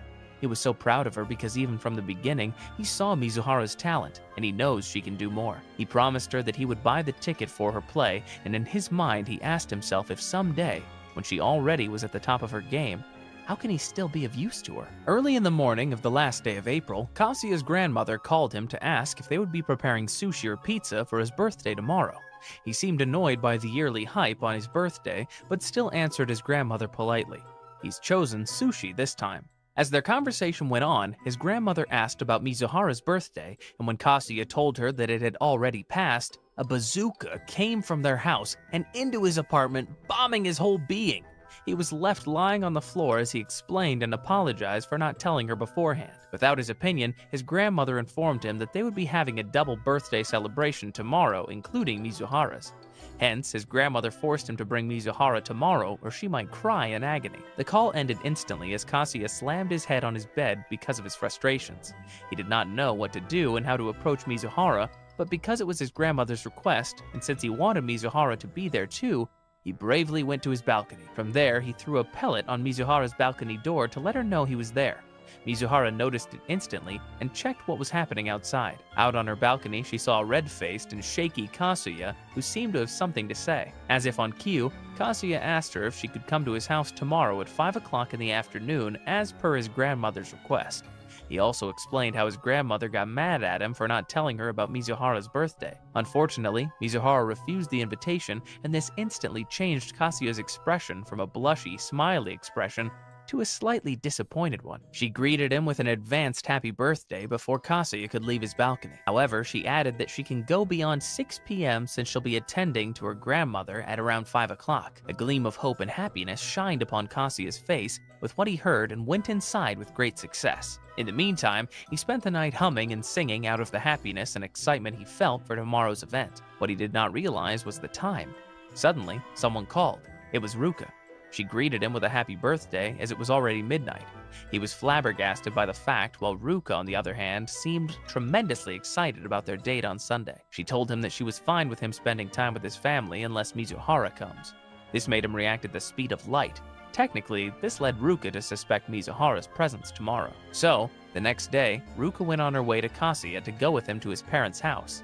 She was aggressively convinced that she should be introduced to his boyfriend's family because she is his girlfriend. However, it was a case of who his grandmother is looking for, so he was placed in a tight situation. Defeated, he brought Ruka to his parents' house. He informed them that Mizuhara would be late because she was tending to her grandmother at the hospital.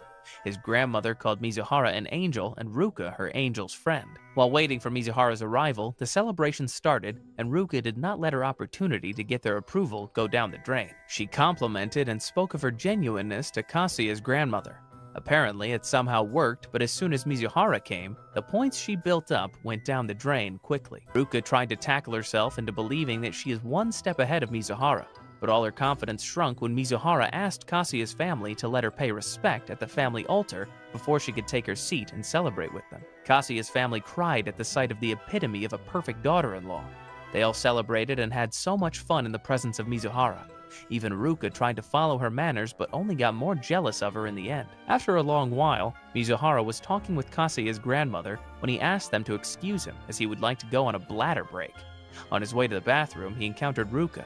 As he walked past her after some greetings, Ruka snatched his necktie and kissed him. Time did not run swiftly for Kazuya when he was forcibly kissed by Ruka in the hallway of their bathroom. He was dumbstruck by her actions as he attempted to stay away from her. She aggressively clung to him and kissed him torridly, as if she was desperate for his love. He was confused and flustered at the same time because he did not know what to do. Ruka stopped when Kazuya's grandmother announced that she wanted to go on a bathroom break, and while the two were separated from the kiss, Ruka expressed her will to win him over Mizuhara. She did not want to lose or to regret not trying. After that, she immediately went out of the bathroom and sat down with the others. He followed minutes after, still blushed and dazed at what happened back there. He thought to himself why things turned out this way and concluded that he was stressing Ruka out for the past weeks about Mizuhara. He did not want to inflict any pain on anyone because they did not deserve any hurt in the first place. He apologized to Ruka in his mind, desperate to apologize to her personally. Meanwhile, his grandmother took out something from her pocket. It was an ancestral ring from Kasuya's great-grandfather.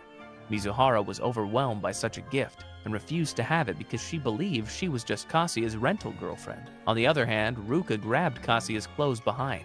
She wanted to be the one to receive such a gift from his family because she did not want to lose, and she wanted Kasuya and his family's approval of her.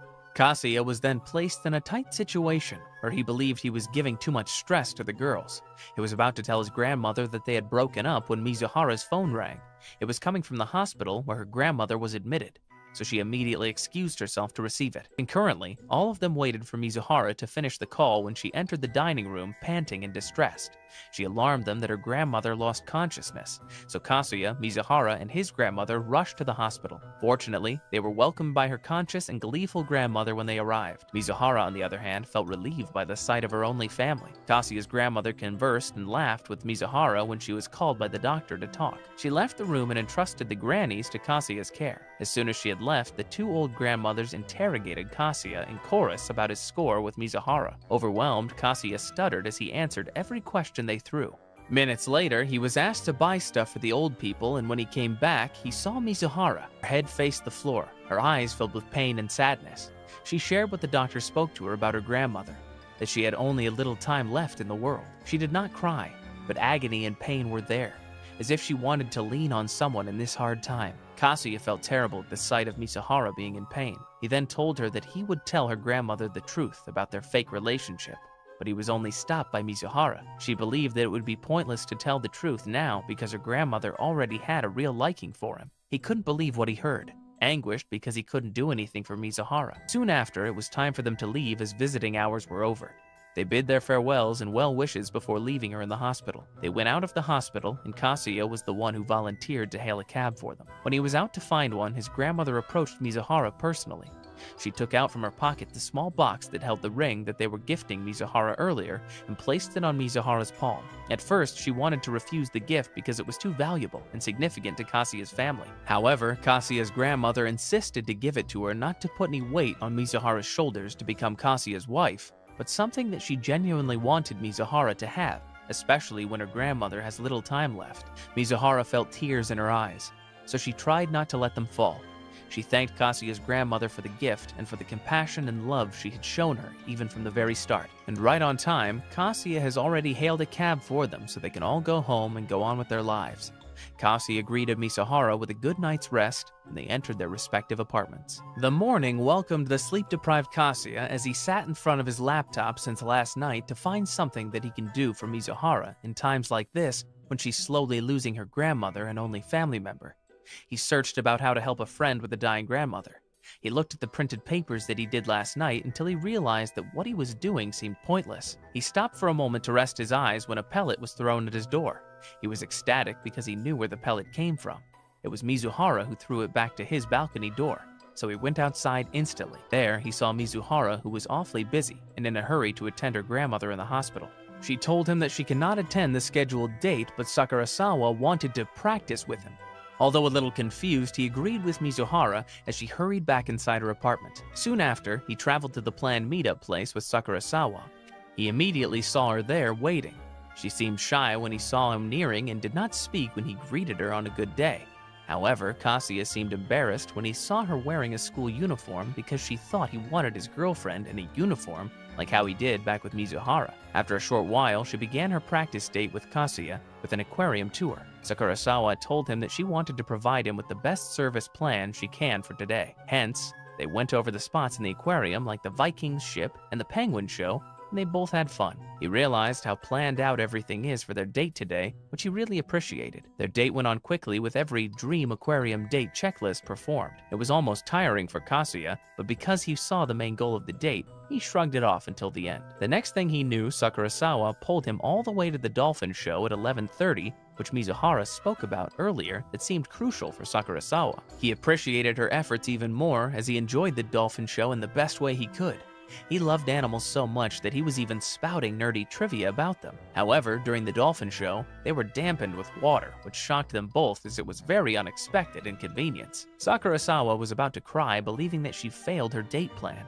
Kasuya laughed at their situation because, for him, everything that happened that day was the best date with Sakurasawa. She smiled at him and laughed along before they changed their clothes and went to the last destination for the day. They went to Odaiba during the night. The place looked so romantic not only for them, but for many couples around them. Kasuya saw many couples groping and kissing each other in the area, and then he realized something. He looked at Sakurasawa and saw how nervous and panicky she was while sitting with him. She went closer to him, and this was the time when Kasuya already felt an intense nervousness and fear of what was coming. He waited for what was coming and almost screamed when Sakurasawa moved. She was actually giving him her gift for his birthday. He opened the gift afterward and saw that it was a cute summer knit cap. He was so happy with the cap, but also in his mind he felt sorry for Sakurasawa for his sensual fantasies about him earlier. He thanked her for the gift as he realized how grateful he is for having someone unexpectedly provide him with the effort to formulate a splendid date and a gift for his birthday. While lost in his thoughts, Sakurasawa held his hand. He felt 1,000 tickling signals down his spine and jolted a little by the gesture. He looked at her and she spoke. She wanted to be his wall this time while her eyes sparkled and ready to look at him and listen to his conflicts. He felt so much gratitude and spoke about Mizuhara. However, he only referred to her as his friend. He spoke about wanting to be someone who can help his friend who tried to look strong for her grandmother when she's actually fragile and needy. Before he knew it, he was already crying, and it was embarrassing for him to be like that in front of Sakurasawa. So, he wiped away his tears, but Sakurasawa's grip on his hand tightened to let him know that it was okay to be vulnerable around her. She then cried with him as she told him that she was there for him, and that she also feels the same way for a friend. So, they cried for a while until the feelings became lighter, before they bid their farewells and thanks and went home. In the hospital where Mizuhara's grandmother was admitted, Kasuya was determined to see her on stage.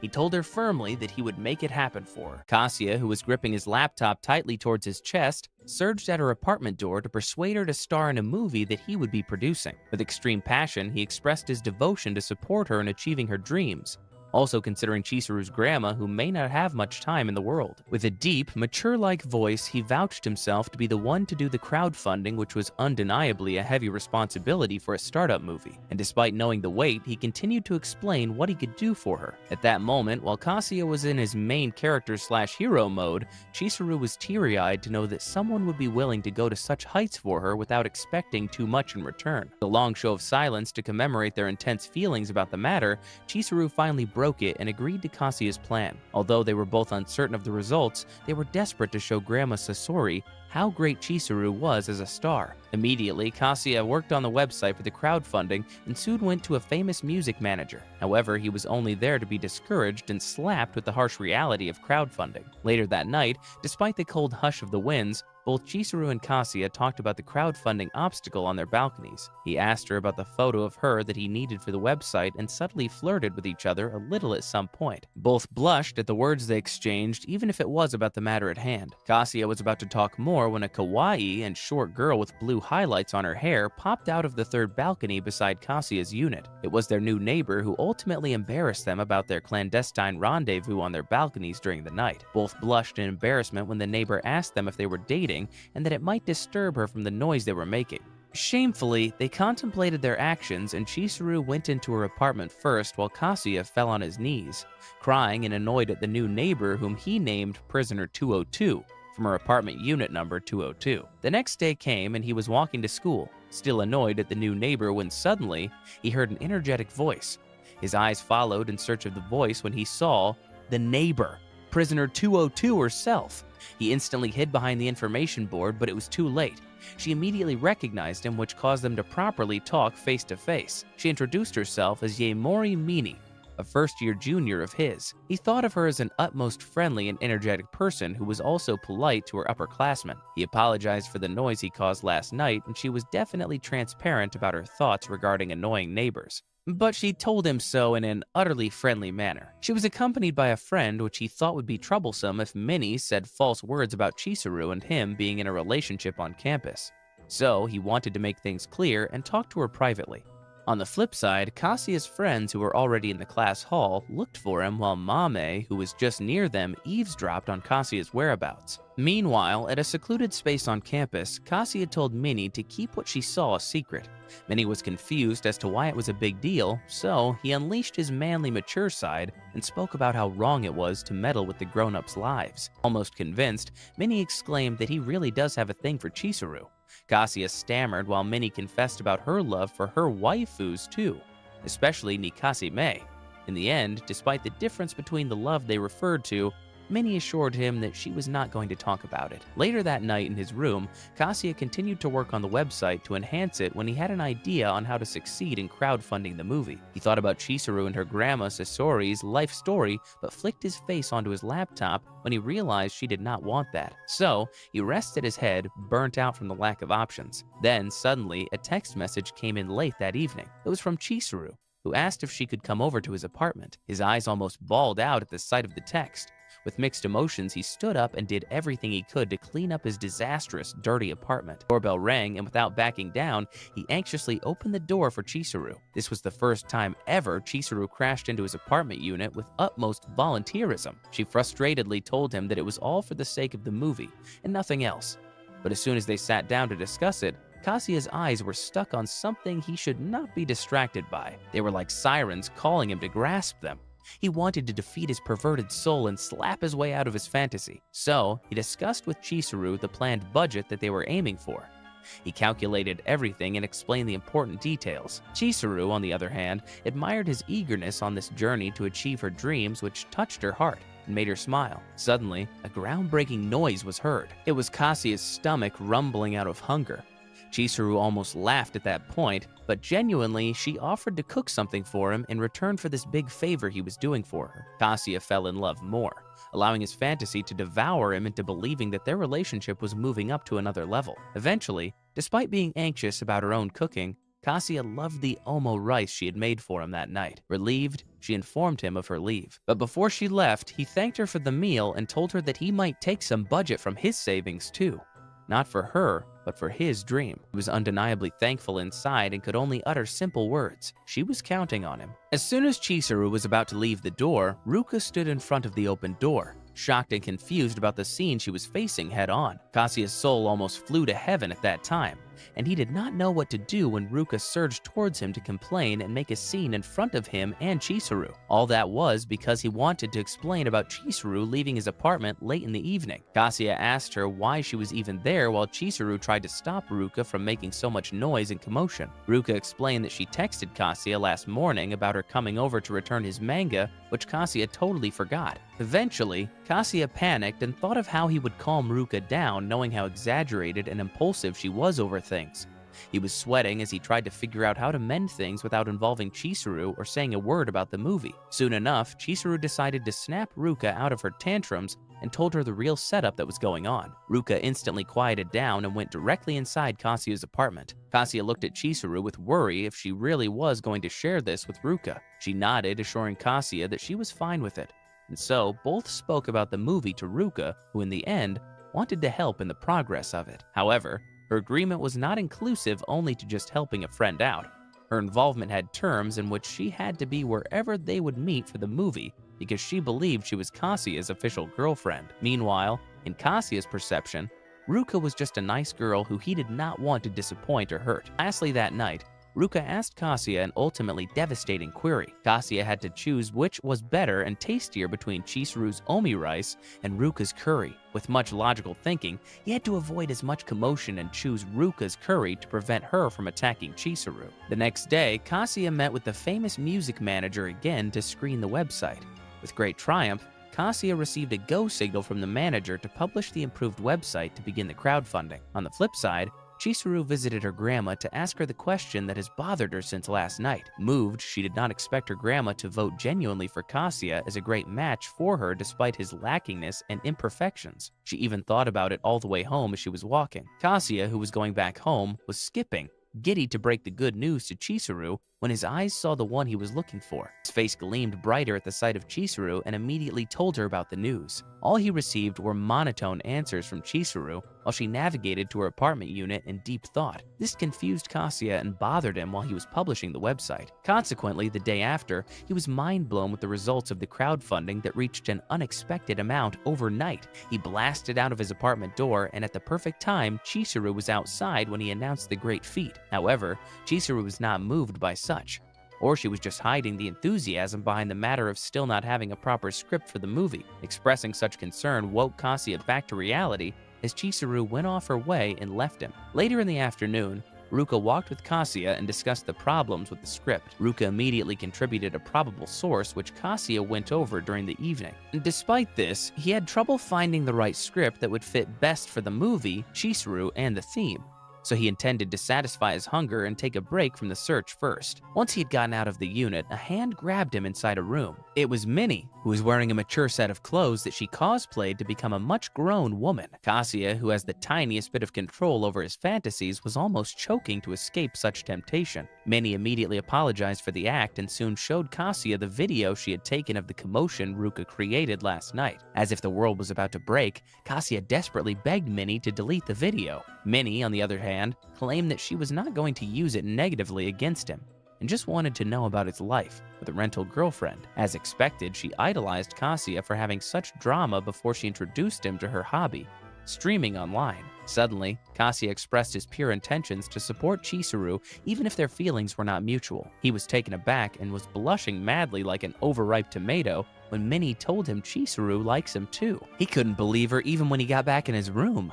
He imagined every single delusion about what Minnie told him about and hoped that perhaps Chizuru liked him even just a little bit. In the middle of his last class, Kazuya was crying excessively from the script he was reading. He finally found the script that best suited the movie and was planning to show it to Chizuru for confirmation. Right away, he instantly got home and met Chizuru on the way. He shared with her a copy of the script so she could go over it and confirm it was indeed a good one for the movie. Later on, Kazuya threw himself into his bed, exhausted and worried about Chizuru's verdict regarding the script that he had chosen, and cried about it in class. The more he got agitated, the more he realized that Chizuru was running through his mind all day. This was because of what Minnie had told him yesterday that stimulated his delusions and hopes about Chizuru's possible love. Snapping back to reality, he got worried about the script again, and got even more anxious about it until he did not notice that he had fallen asleep already. On the other apartment unit, Chizuru was convinced that the script was indeed the perfect one for the movie, and commended Kazuya internally before texting him of her confirmation. Subsequently, Kazuya woke up with a text from Chizuru, who agreed to go with the chosen script for the movie. With an outburst of relief and multiple emotions, Kazuya's tears escaped his eyes as he celebrated his personal successes in contributing to the production of the movie. Another day came. Chizuru, who had all the people around notice her presence, waited for Kazuya in the spot where they planned to meet. As soon as Kazuya got closer to her, the people were dismayed by the assumption that he was Chizuru's partner. Soon enough, both of them met with Kazuya's upperclassman, who was going to be the filmmaker of the movie. Tabase complimented Chizuru for her charms and her determination to do such complicated and hectic tasks. When the meeting ended, the three of them were about to go their separate ways when the rain poured heavily. Kazuya quickly and without hesitation volunteered to buy the umbrella and swiftly ran, leaving the two behind to wait. After a short reverberating silence, Tabase spoke about Kazuya's eagerness to convince him to do this movie to the point of expressing his dedication to keeping Chizuru by his side and achieving her goal. Chizuru zoomed his separate ways with Tabase and pulled herself together. She was even more determined to work harder, not only for her grandma and her dreams, but also to work twice as hard as Kazuya. Meanwhile, in his apartment unit, Kazuya almost lost his mind while on a call with the famous manager regarding the slow deterioration of the crowdfunding progress. He was faced with a huge dilemma regarding the loss of backers during the first 3 weeks after the website was published. He was pulling his hair trying to solve this problem alone. As he was about to go nuts, his doorbell rang and snapped him to reality. Behind the door was Minnie, who kept calling him Master, was asking for an update on his progress with Chizuru. Kazuya unintentionally allowed Minnie to enter his apartment as she lashed out at him with too many queries and noise. He honestly did not know what to do with Minnie at that point, but Minnie was persistent. At least expected by Kazuya, Minnie found out about the website, and this drove him crazier. He was panicking about the mixed-up dilemmas he had to put up with in the present, but luckily, Minnie had expertise with crowdfunding. He told him to send the URL to her so she could work on it inside a room when time flew by so fast. Nighttime speedily came, and Minnie knocked on Kasia's door and asked him if he really wanted the movie to succeed. She called out a strategic meeting among Kasia, Ruka, and Chizuru. As expected, Ruka made such a commotion and complaints about Minnie, whom she assumed to be another girl that Kasia was flirting with. Minnie clarified that her relationship with Kasia was platonic, and immediately diverted the discussion to a serious strategic plan on how to gain attention from backers and succeed in crowdfunding. Minnie assigned Kasia to raise the plugging and promotion of Chizuru to the people through the famous manager. Chizuru was assigned to find some possessions that she no longer used or needed for the items they could sell and increase the funds, while Ruka was assigned to design the flyers to be distributed for the movie's promotion. Minnie indeed implored the group to push through with the movie with high hopes. Ruka made enough contributions herself by designing the flyers that were easily distributed to the people through her charms. On the contrary, Kasia was devastatingly having a hard time distributing the flyers alone the next day. Without warning, when Kasia was on the verge of giving up, he saw Sumi from a distance. Sumi approached him silently with sufficient curiosity to let Kasia explain about the flyers. Their encounter had more significance to it than what he expected when he opened up about his dedication to never giving up when it comes to Chizuru. When he soon realized what he had shared, he apologized to Sumi for being cringy, but this only made her soft for Kasia even more. So, instead of eating together with her dad, she helped him distribute the flyers before anything else in her schedule. This touched Kasia's heart in deep levels, which pushed him to try even harder for Chizuru. Concurrently, Chizuru allowed Minnie to go over her things in the apartment to check for the things that they needed for the merchandise that they were opting for to pique the interest of the fans or backers. Minnie was one heck of a kid who fought aggressively just to check out Chizuru's undergarments, but still got defeated. On a serious note, Minnie focused on the possessions that they both had gathered and took pictures of each item, to begin with the designs and posting of the merchandise. When they both decided to go on a break, Chizuru handed Minnie a choco drink before they sat down in front of the items they'd collected. Before Chizuru could even sip or drink properly, Minnie opened up about Kasia as a boyfriend. Chizuru almost choked and blushed heavily, her face turning bright red from the thought. However, she shrugged off the idea and kept rejecting Minnie's words about Kasia's love for her. Minnie explained how Kasia's actions spoke so much about his feelings and respect for Chizuru to convince her about his intentions, yet Chizuru refused to believe her. But in spite of that, Minnie persistently made Chizuru realize that humans can be selfless and selfish at the same time, by showing their intentions and feelings through actions while keeping to themselves what they want to say in the absence of words, because they do not want to push what they feel towards the person they love who might not love them back. Minnie added that perhaps if Chizuru could give that someone a chance, he might make her life even happier. Thus, Minnie's words touched a core memory Chizuru had that pushed her to think about it. Minnie confessed to Chizuru that Kasia was in love with her. However, Chizuru ended the topic when she told Minnie that it was pointless to talk about Kasia's feelings when he was not around, as she stood up and went back to work. Hours passed by and the night came when Minnie decided to go home. Despite being outside Chizuru's doorway, she reiterated the tasks that she was to do at home and stopped to pause for a bit. Out of the spur of a moment, Minnie spoke again to justify her point earlier about Kasia. She told Chizuru that his dedication that had reached such lengths and did such work just to support Chizuru with her dreams or for her grandma could not justify the work he had exerted. This brought such a sweet smile to Chizuru's face, and at the exact time, Minnie took a picture of her before Minnie left and entered her apartment unit. However, when Chizuru was about to close the door, she saw Kasia with a flushed face. He actually heard Minnie's conversation with her, which made him stutter when he talked about the updates on the recommendation listing of the movie. With a thumping heart, Chizuru commended Kasia in a monotone voice and closed her door instantaneously. This gesture kind of dismayed Kasia, as if he was bothering her at some point, but he had to get himself busy for the movie's progress. Eventually, he had to attend school in the morning despite how tired he was and how bothered he was about Chizuru's treatment. Nonetheless, he was about to set it aside first when Minnie popped out of nowhere. She kick-started a conversation with Kasia until she saw him roll down the floor. He expressed his emotions regarding what was bothering him and led them to talk about what Minnie told Chizuru last night. As if his soul left his body, Kasia lost it and rolled down the road. Minnie confessed about her overstimulated emotions that caused her to tell Chizuru that Kasia was in love with her. Although non-denial of his feelings, he ultimately died from the idea of Chizuru being fed up with him and lost all hope for his love. Nevertheless, he continued to walk and attend school. During the evening, Chizuru updated Minnie and Kasia with some good news about Yumi, a famous actor whom she knows. This actor was going to plug the movie into his social media account, but in return, he would like Chizuru to go see an opera with him. Chizuru reasoned that she was only going with him as a substitute for his girlfriend who had to cancel at the last minute. At first, Kasia loathed the idea of letting Chizuru go on a date with someone else. However, Minnie did not impede her from the opportunity. Minnie talked Kasia into sacrificing his emotions because this opportunity was rare. Given that the actor was famous, the promotion of his account would have a great impact on crowdfunding and the fame of the movie. Defeated, Kasia had to swallow his pride and jealousy about this and allowed Chizuru to do so on the last day of their crowdfunding journey while they distributed flyers. On that day, Chizuru waited for Yumi for their planned day of watching an opera. She had all the people's eyes again on her and made it worse for the people when the handsome actor Yumi came into the picture. Yumi initiated a conversation with Chizuru while they walked towards the location of the opera. He then involved Kasia as their topic and noticed how energetic she was talking about him.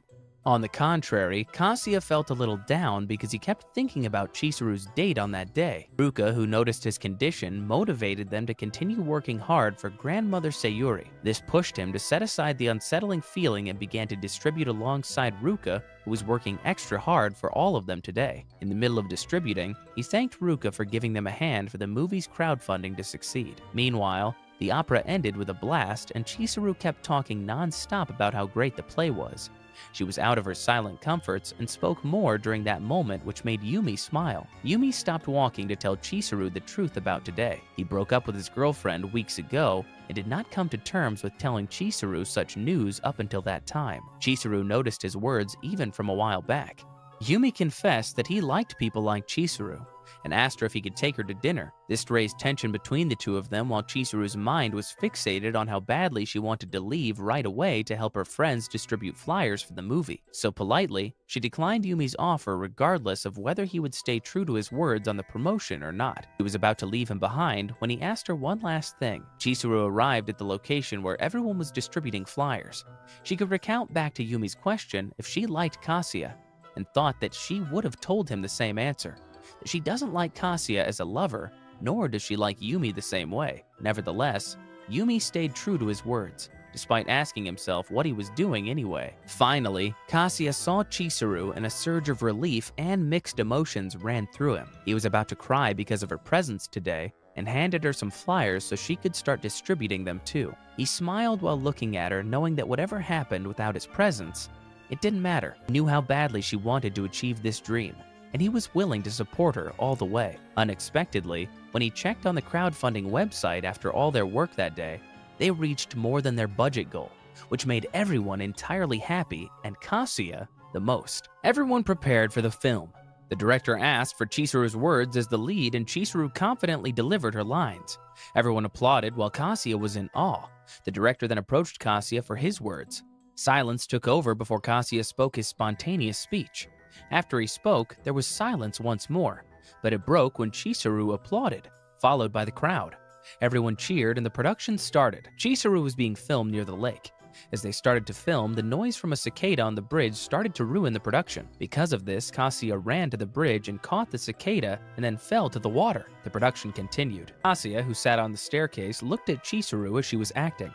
He was amazed by how natural she acted and thought about how she prepared for her career and that she was going to be an absolute star.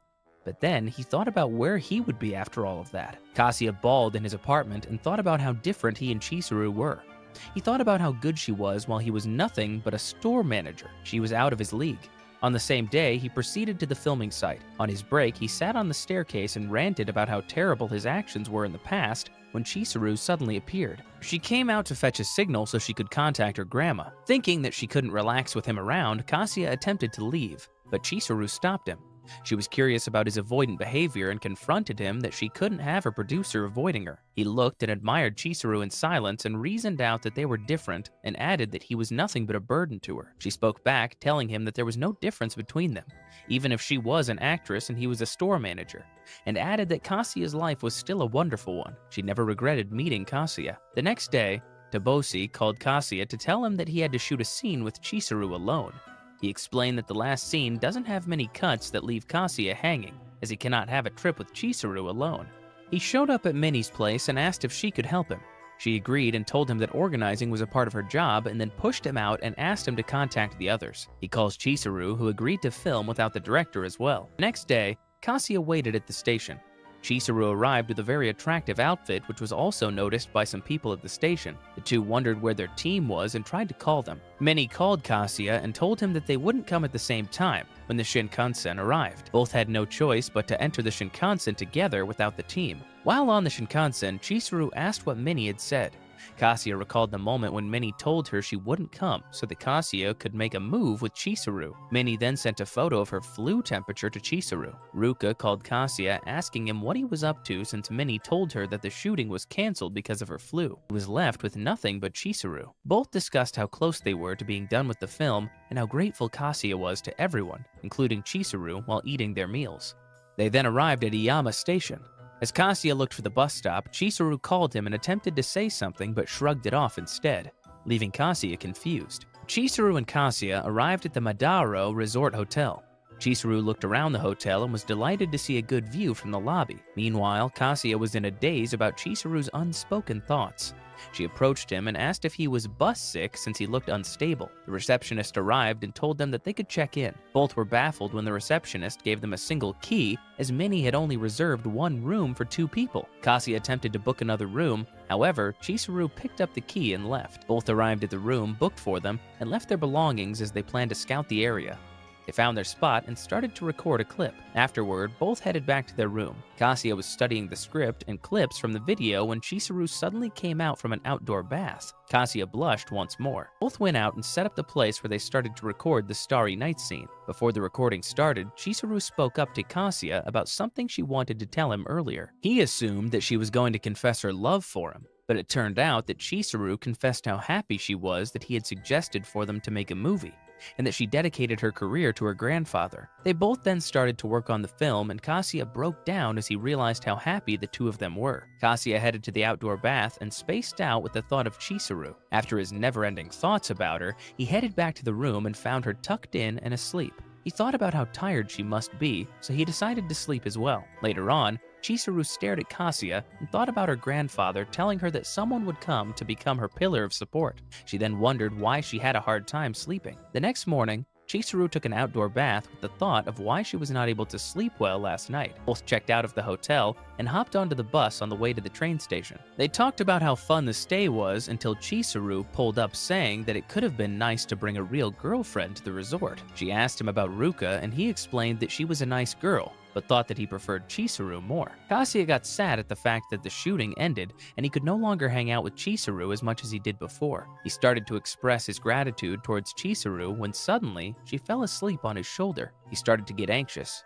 He then realized how Chizuru might have been so exhausted after carrying a lot on her shoulders, and expressed his love for her in his thoughts, while trying to control them. As soon as they arrived at Iyama Station, both were surprised when Ruka suddenly appeared. She insisted on sleeping with him in the same room and doing the things that he and Chizuru did. Chizuru refused to say anything about the trip and went to the restroom. While inside, she found herself staring at the mirror and blushed when she remembered that she leaned on Kasia's arm while they were on the bus. The two outside were still arguing about the trip until Kasia told her that they were running out of funds, and he had a different plan for that night. Ruka wished for him to give her what she desired on August 26th, her birthday. It was August 26th, and the film will be completed by September. Ruka suddenly appeared in Kasia's apartment and popped a party popper. She told him they'd be swimming. Both then were in a resort where Kasia thought of what Ruka really desired. He thought of so many things, including a kiss and something more than a kiss. He shrugged off the thought and found himself staring at Ruka, who wore a bikini in front of him. As soon as both were in the pool, he started to ask himself what she had seen in him, when there were so many who got attracted to her. He fled the scene as she reasoned out for a bathroom break. Later on, Both were having dinner when Ruka asked Kasia about her gift. He bluntly said that he did not get her any, as she might get the wrong thought. Ruka then exaggerated, but both eventually went out for a stroll at the beachside. Kasia then realized that the spot they were hanging out on was filled with couples. Kasia found out that Ruka plotted the situation. Kasia apologized by then for the inconvenience he had caused Ruka, but she explained her side, saying that she wanted a princess treatment on her birthday. She also talked to him about the Chow line and the Yamanote line. Kasia picked the Chow line while she explained why she liked the Yamanote line. She asked him not to apologize as she was happy to do the project together with everyone on the set. She then suggested that they leave the area so his pants won't get dirty. Both walked away from the shore and Ruka asked to hold hands.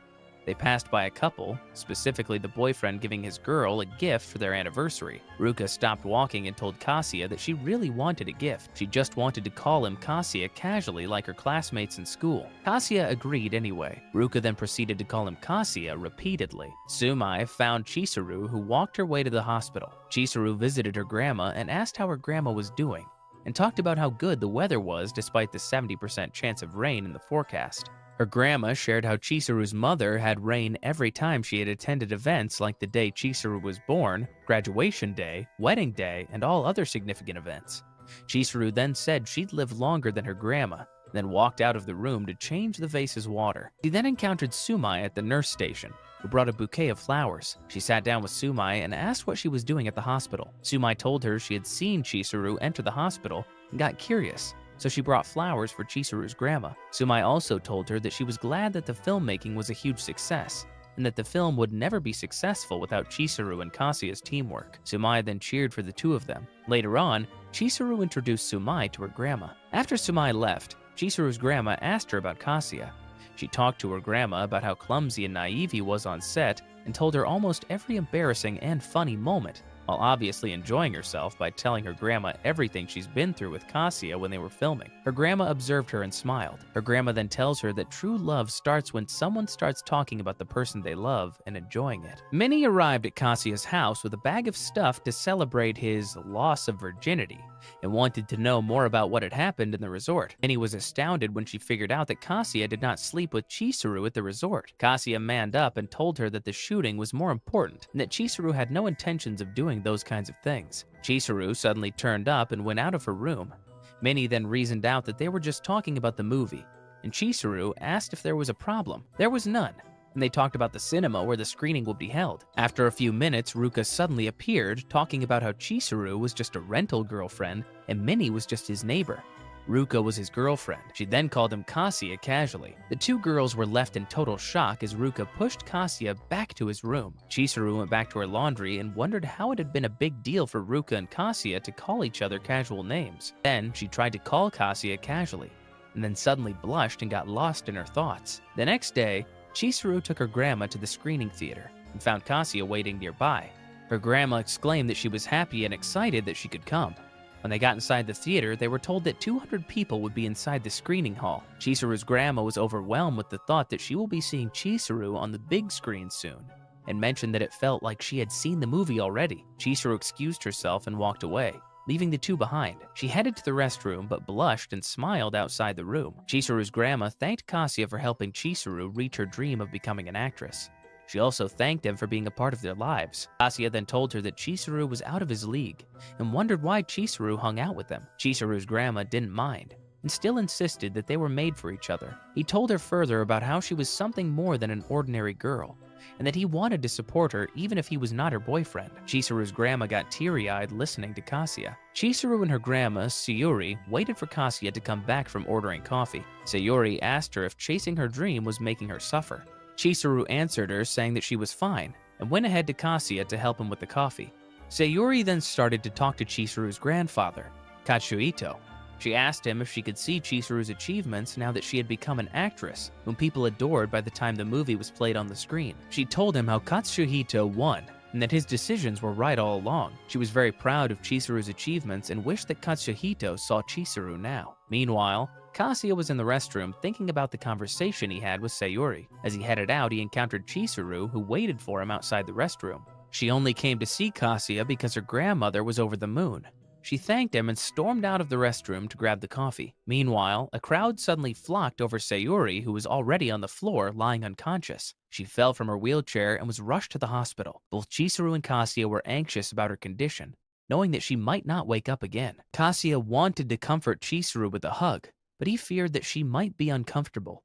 So he asked her if Sayuri was conscious. He wanted to tell her the truth, that they really are not in a relationship, which Chizuru highly disapproved of. Chizuru headed back inside, and Kasia realized that he could no longer do anything for her at that rate, until he received a notification that changed his mind. Chizuru came inside grandmother Sayuri's room with all the courage she could muster.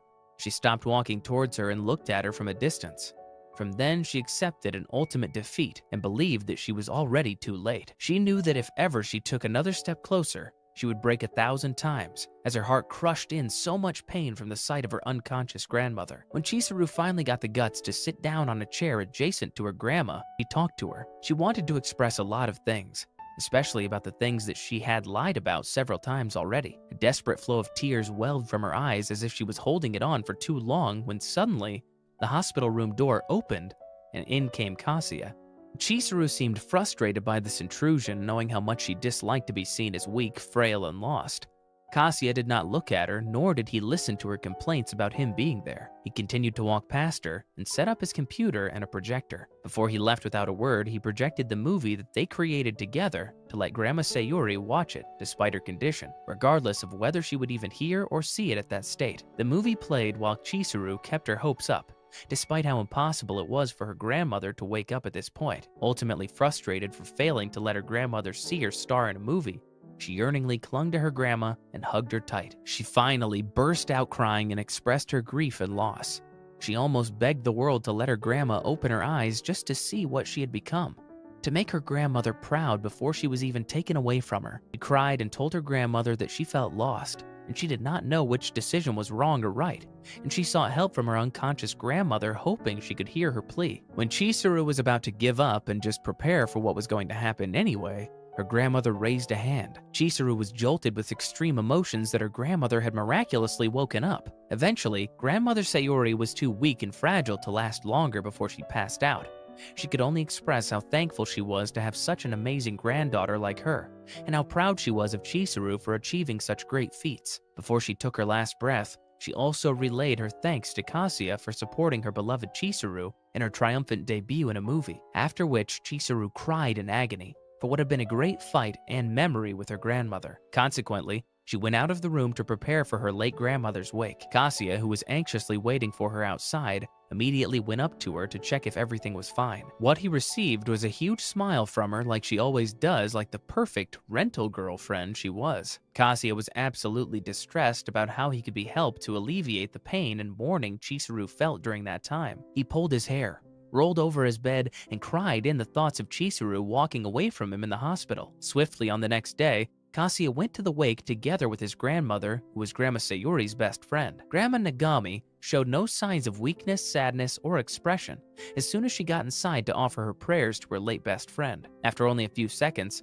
his grandma informed Kasia that she was leaving early because she knew that she would bawl in pain from losing someone very close to her if she stayed there any longer.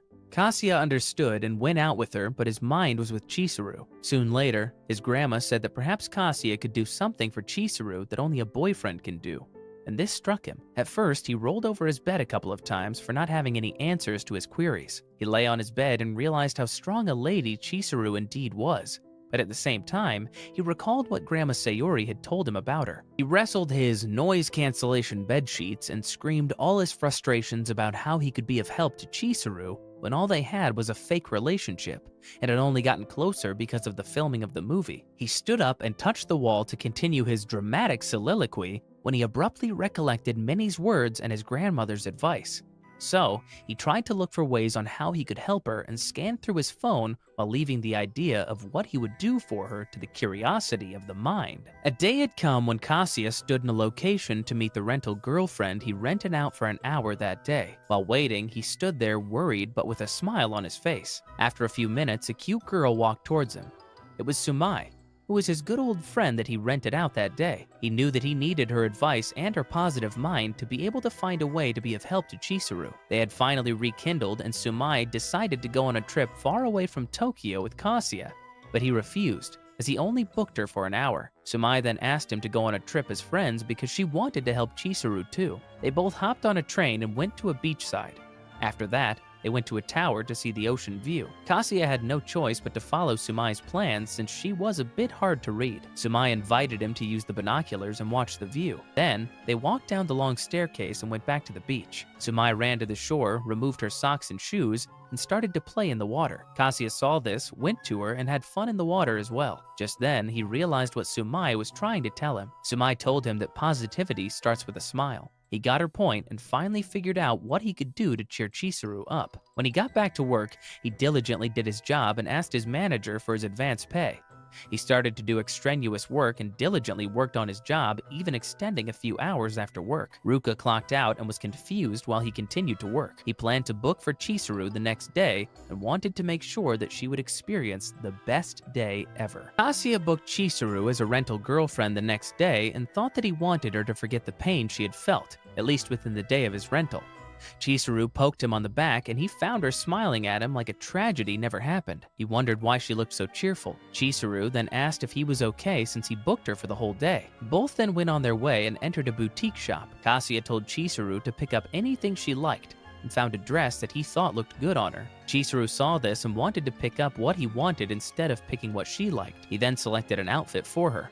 Chizuru then went inside the fitting room and started to fit the clothes he had got her. When she was done, she went to ask Kazuya how she looked and left him overwhelmed. He told her that the clothes looked ultimately good on her, and she looked super great. He ordered Kazuya to remove the price tag as she wanted to wear her newly bought clothes for the date since they were a couple for the day. As they headed out, Chizuru asked if they could hold hands, which Kazuya shyly agreed to. She asked him where they were going next, and Kazuya took her to the movies after a thorough research on the type of movies that Chizuru might like, and hoped that Chizuru would like it. The two settled in the cinema and watched the movie. Chizuru suddenly held Kazuya's hand, to which he felt so overwhelmed and blushed. After the movie, both headed out and Kazuya got puzzled as he did not really understand the movie at all. He started to panic and thought that he might have selected the wrong movie. He looked back on Chizuru, who was still hooked up in the movie, and talked about the movie. He was moved by how good the performance was and looked like she enjoyed every detail of the show. Kazuya was glad that the research he did was worth it. Both then proceeded to have lunch and then went to another place. After looking at the food price, Chizuru looked at Kazuya, asking him to admit that he was worried about her, since the date was too much and was new to her. She then thanked him for the projector. Kazuya asked if her grandma was able to see the movie, and she said that her grandma saw a bit of it before she had passed away. Kazuya was then overjoyed and relieved. They then went to a bouldering activity to which they had to do exercise before hitting the rocks. Chizuru suggested doing stretching together, which gave a hard time to Kazuya as he stiffened beside her. Both started to rock climb and Chizuru looked like she had fun, despite Kazuya falling off. At dinner, they ate at a fancy crab restaurant and Kazuya started to squeal in silence, thinking that he might be short on money after dining in a very expensive place. But it didn't matter to him, as long as it cheered up Chizuru. Chizuru picked up a crab leg and dipped it in sauce. She then asked Kazuya to open his mouth as she wanted to feed him first. Both were delighted after eating the crab meat, and Chizuru exclaimed that crab meat was now her favorite food. Kazuya was delighted to see her cheering up. He observed her and thought of how wonderful she was as a wife. As soon as they were done, Kazuya still thought about his wallet getting lighter, but to him, as long as Chizuru was able to take her mind off of things even a little, that's all he could ever ask for. After dinner, Kazuya had one more thing planned to do. He wanted to do fireworks with Chizuru at a silent and secluded place. Chizuru scanned the packets and was glad that she saw sparklers, since her grandma liked them.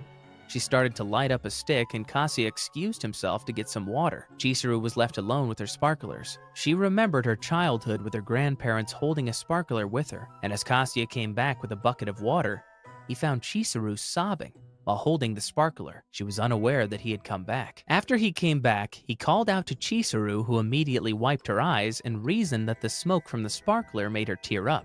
She cheerfully invited him to have fun with her. Both started to light up sparklers and color-changing ones. Kazuya reflected on how he knew that no matter how hard he tried to help her, she would just stay the same. He admired how strong she was and thought of all the things that she had done in the past and said that he wanted to help her and be there for her no matter what. When the last sparkler went off, Chizuru tells Kazuya how he perfectly planned the date and was overjoyed by how he put himself in his date's shoes.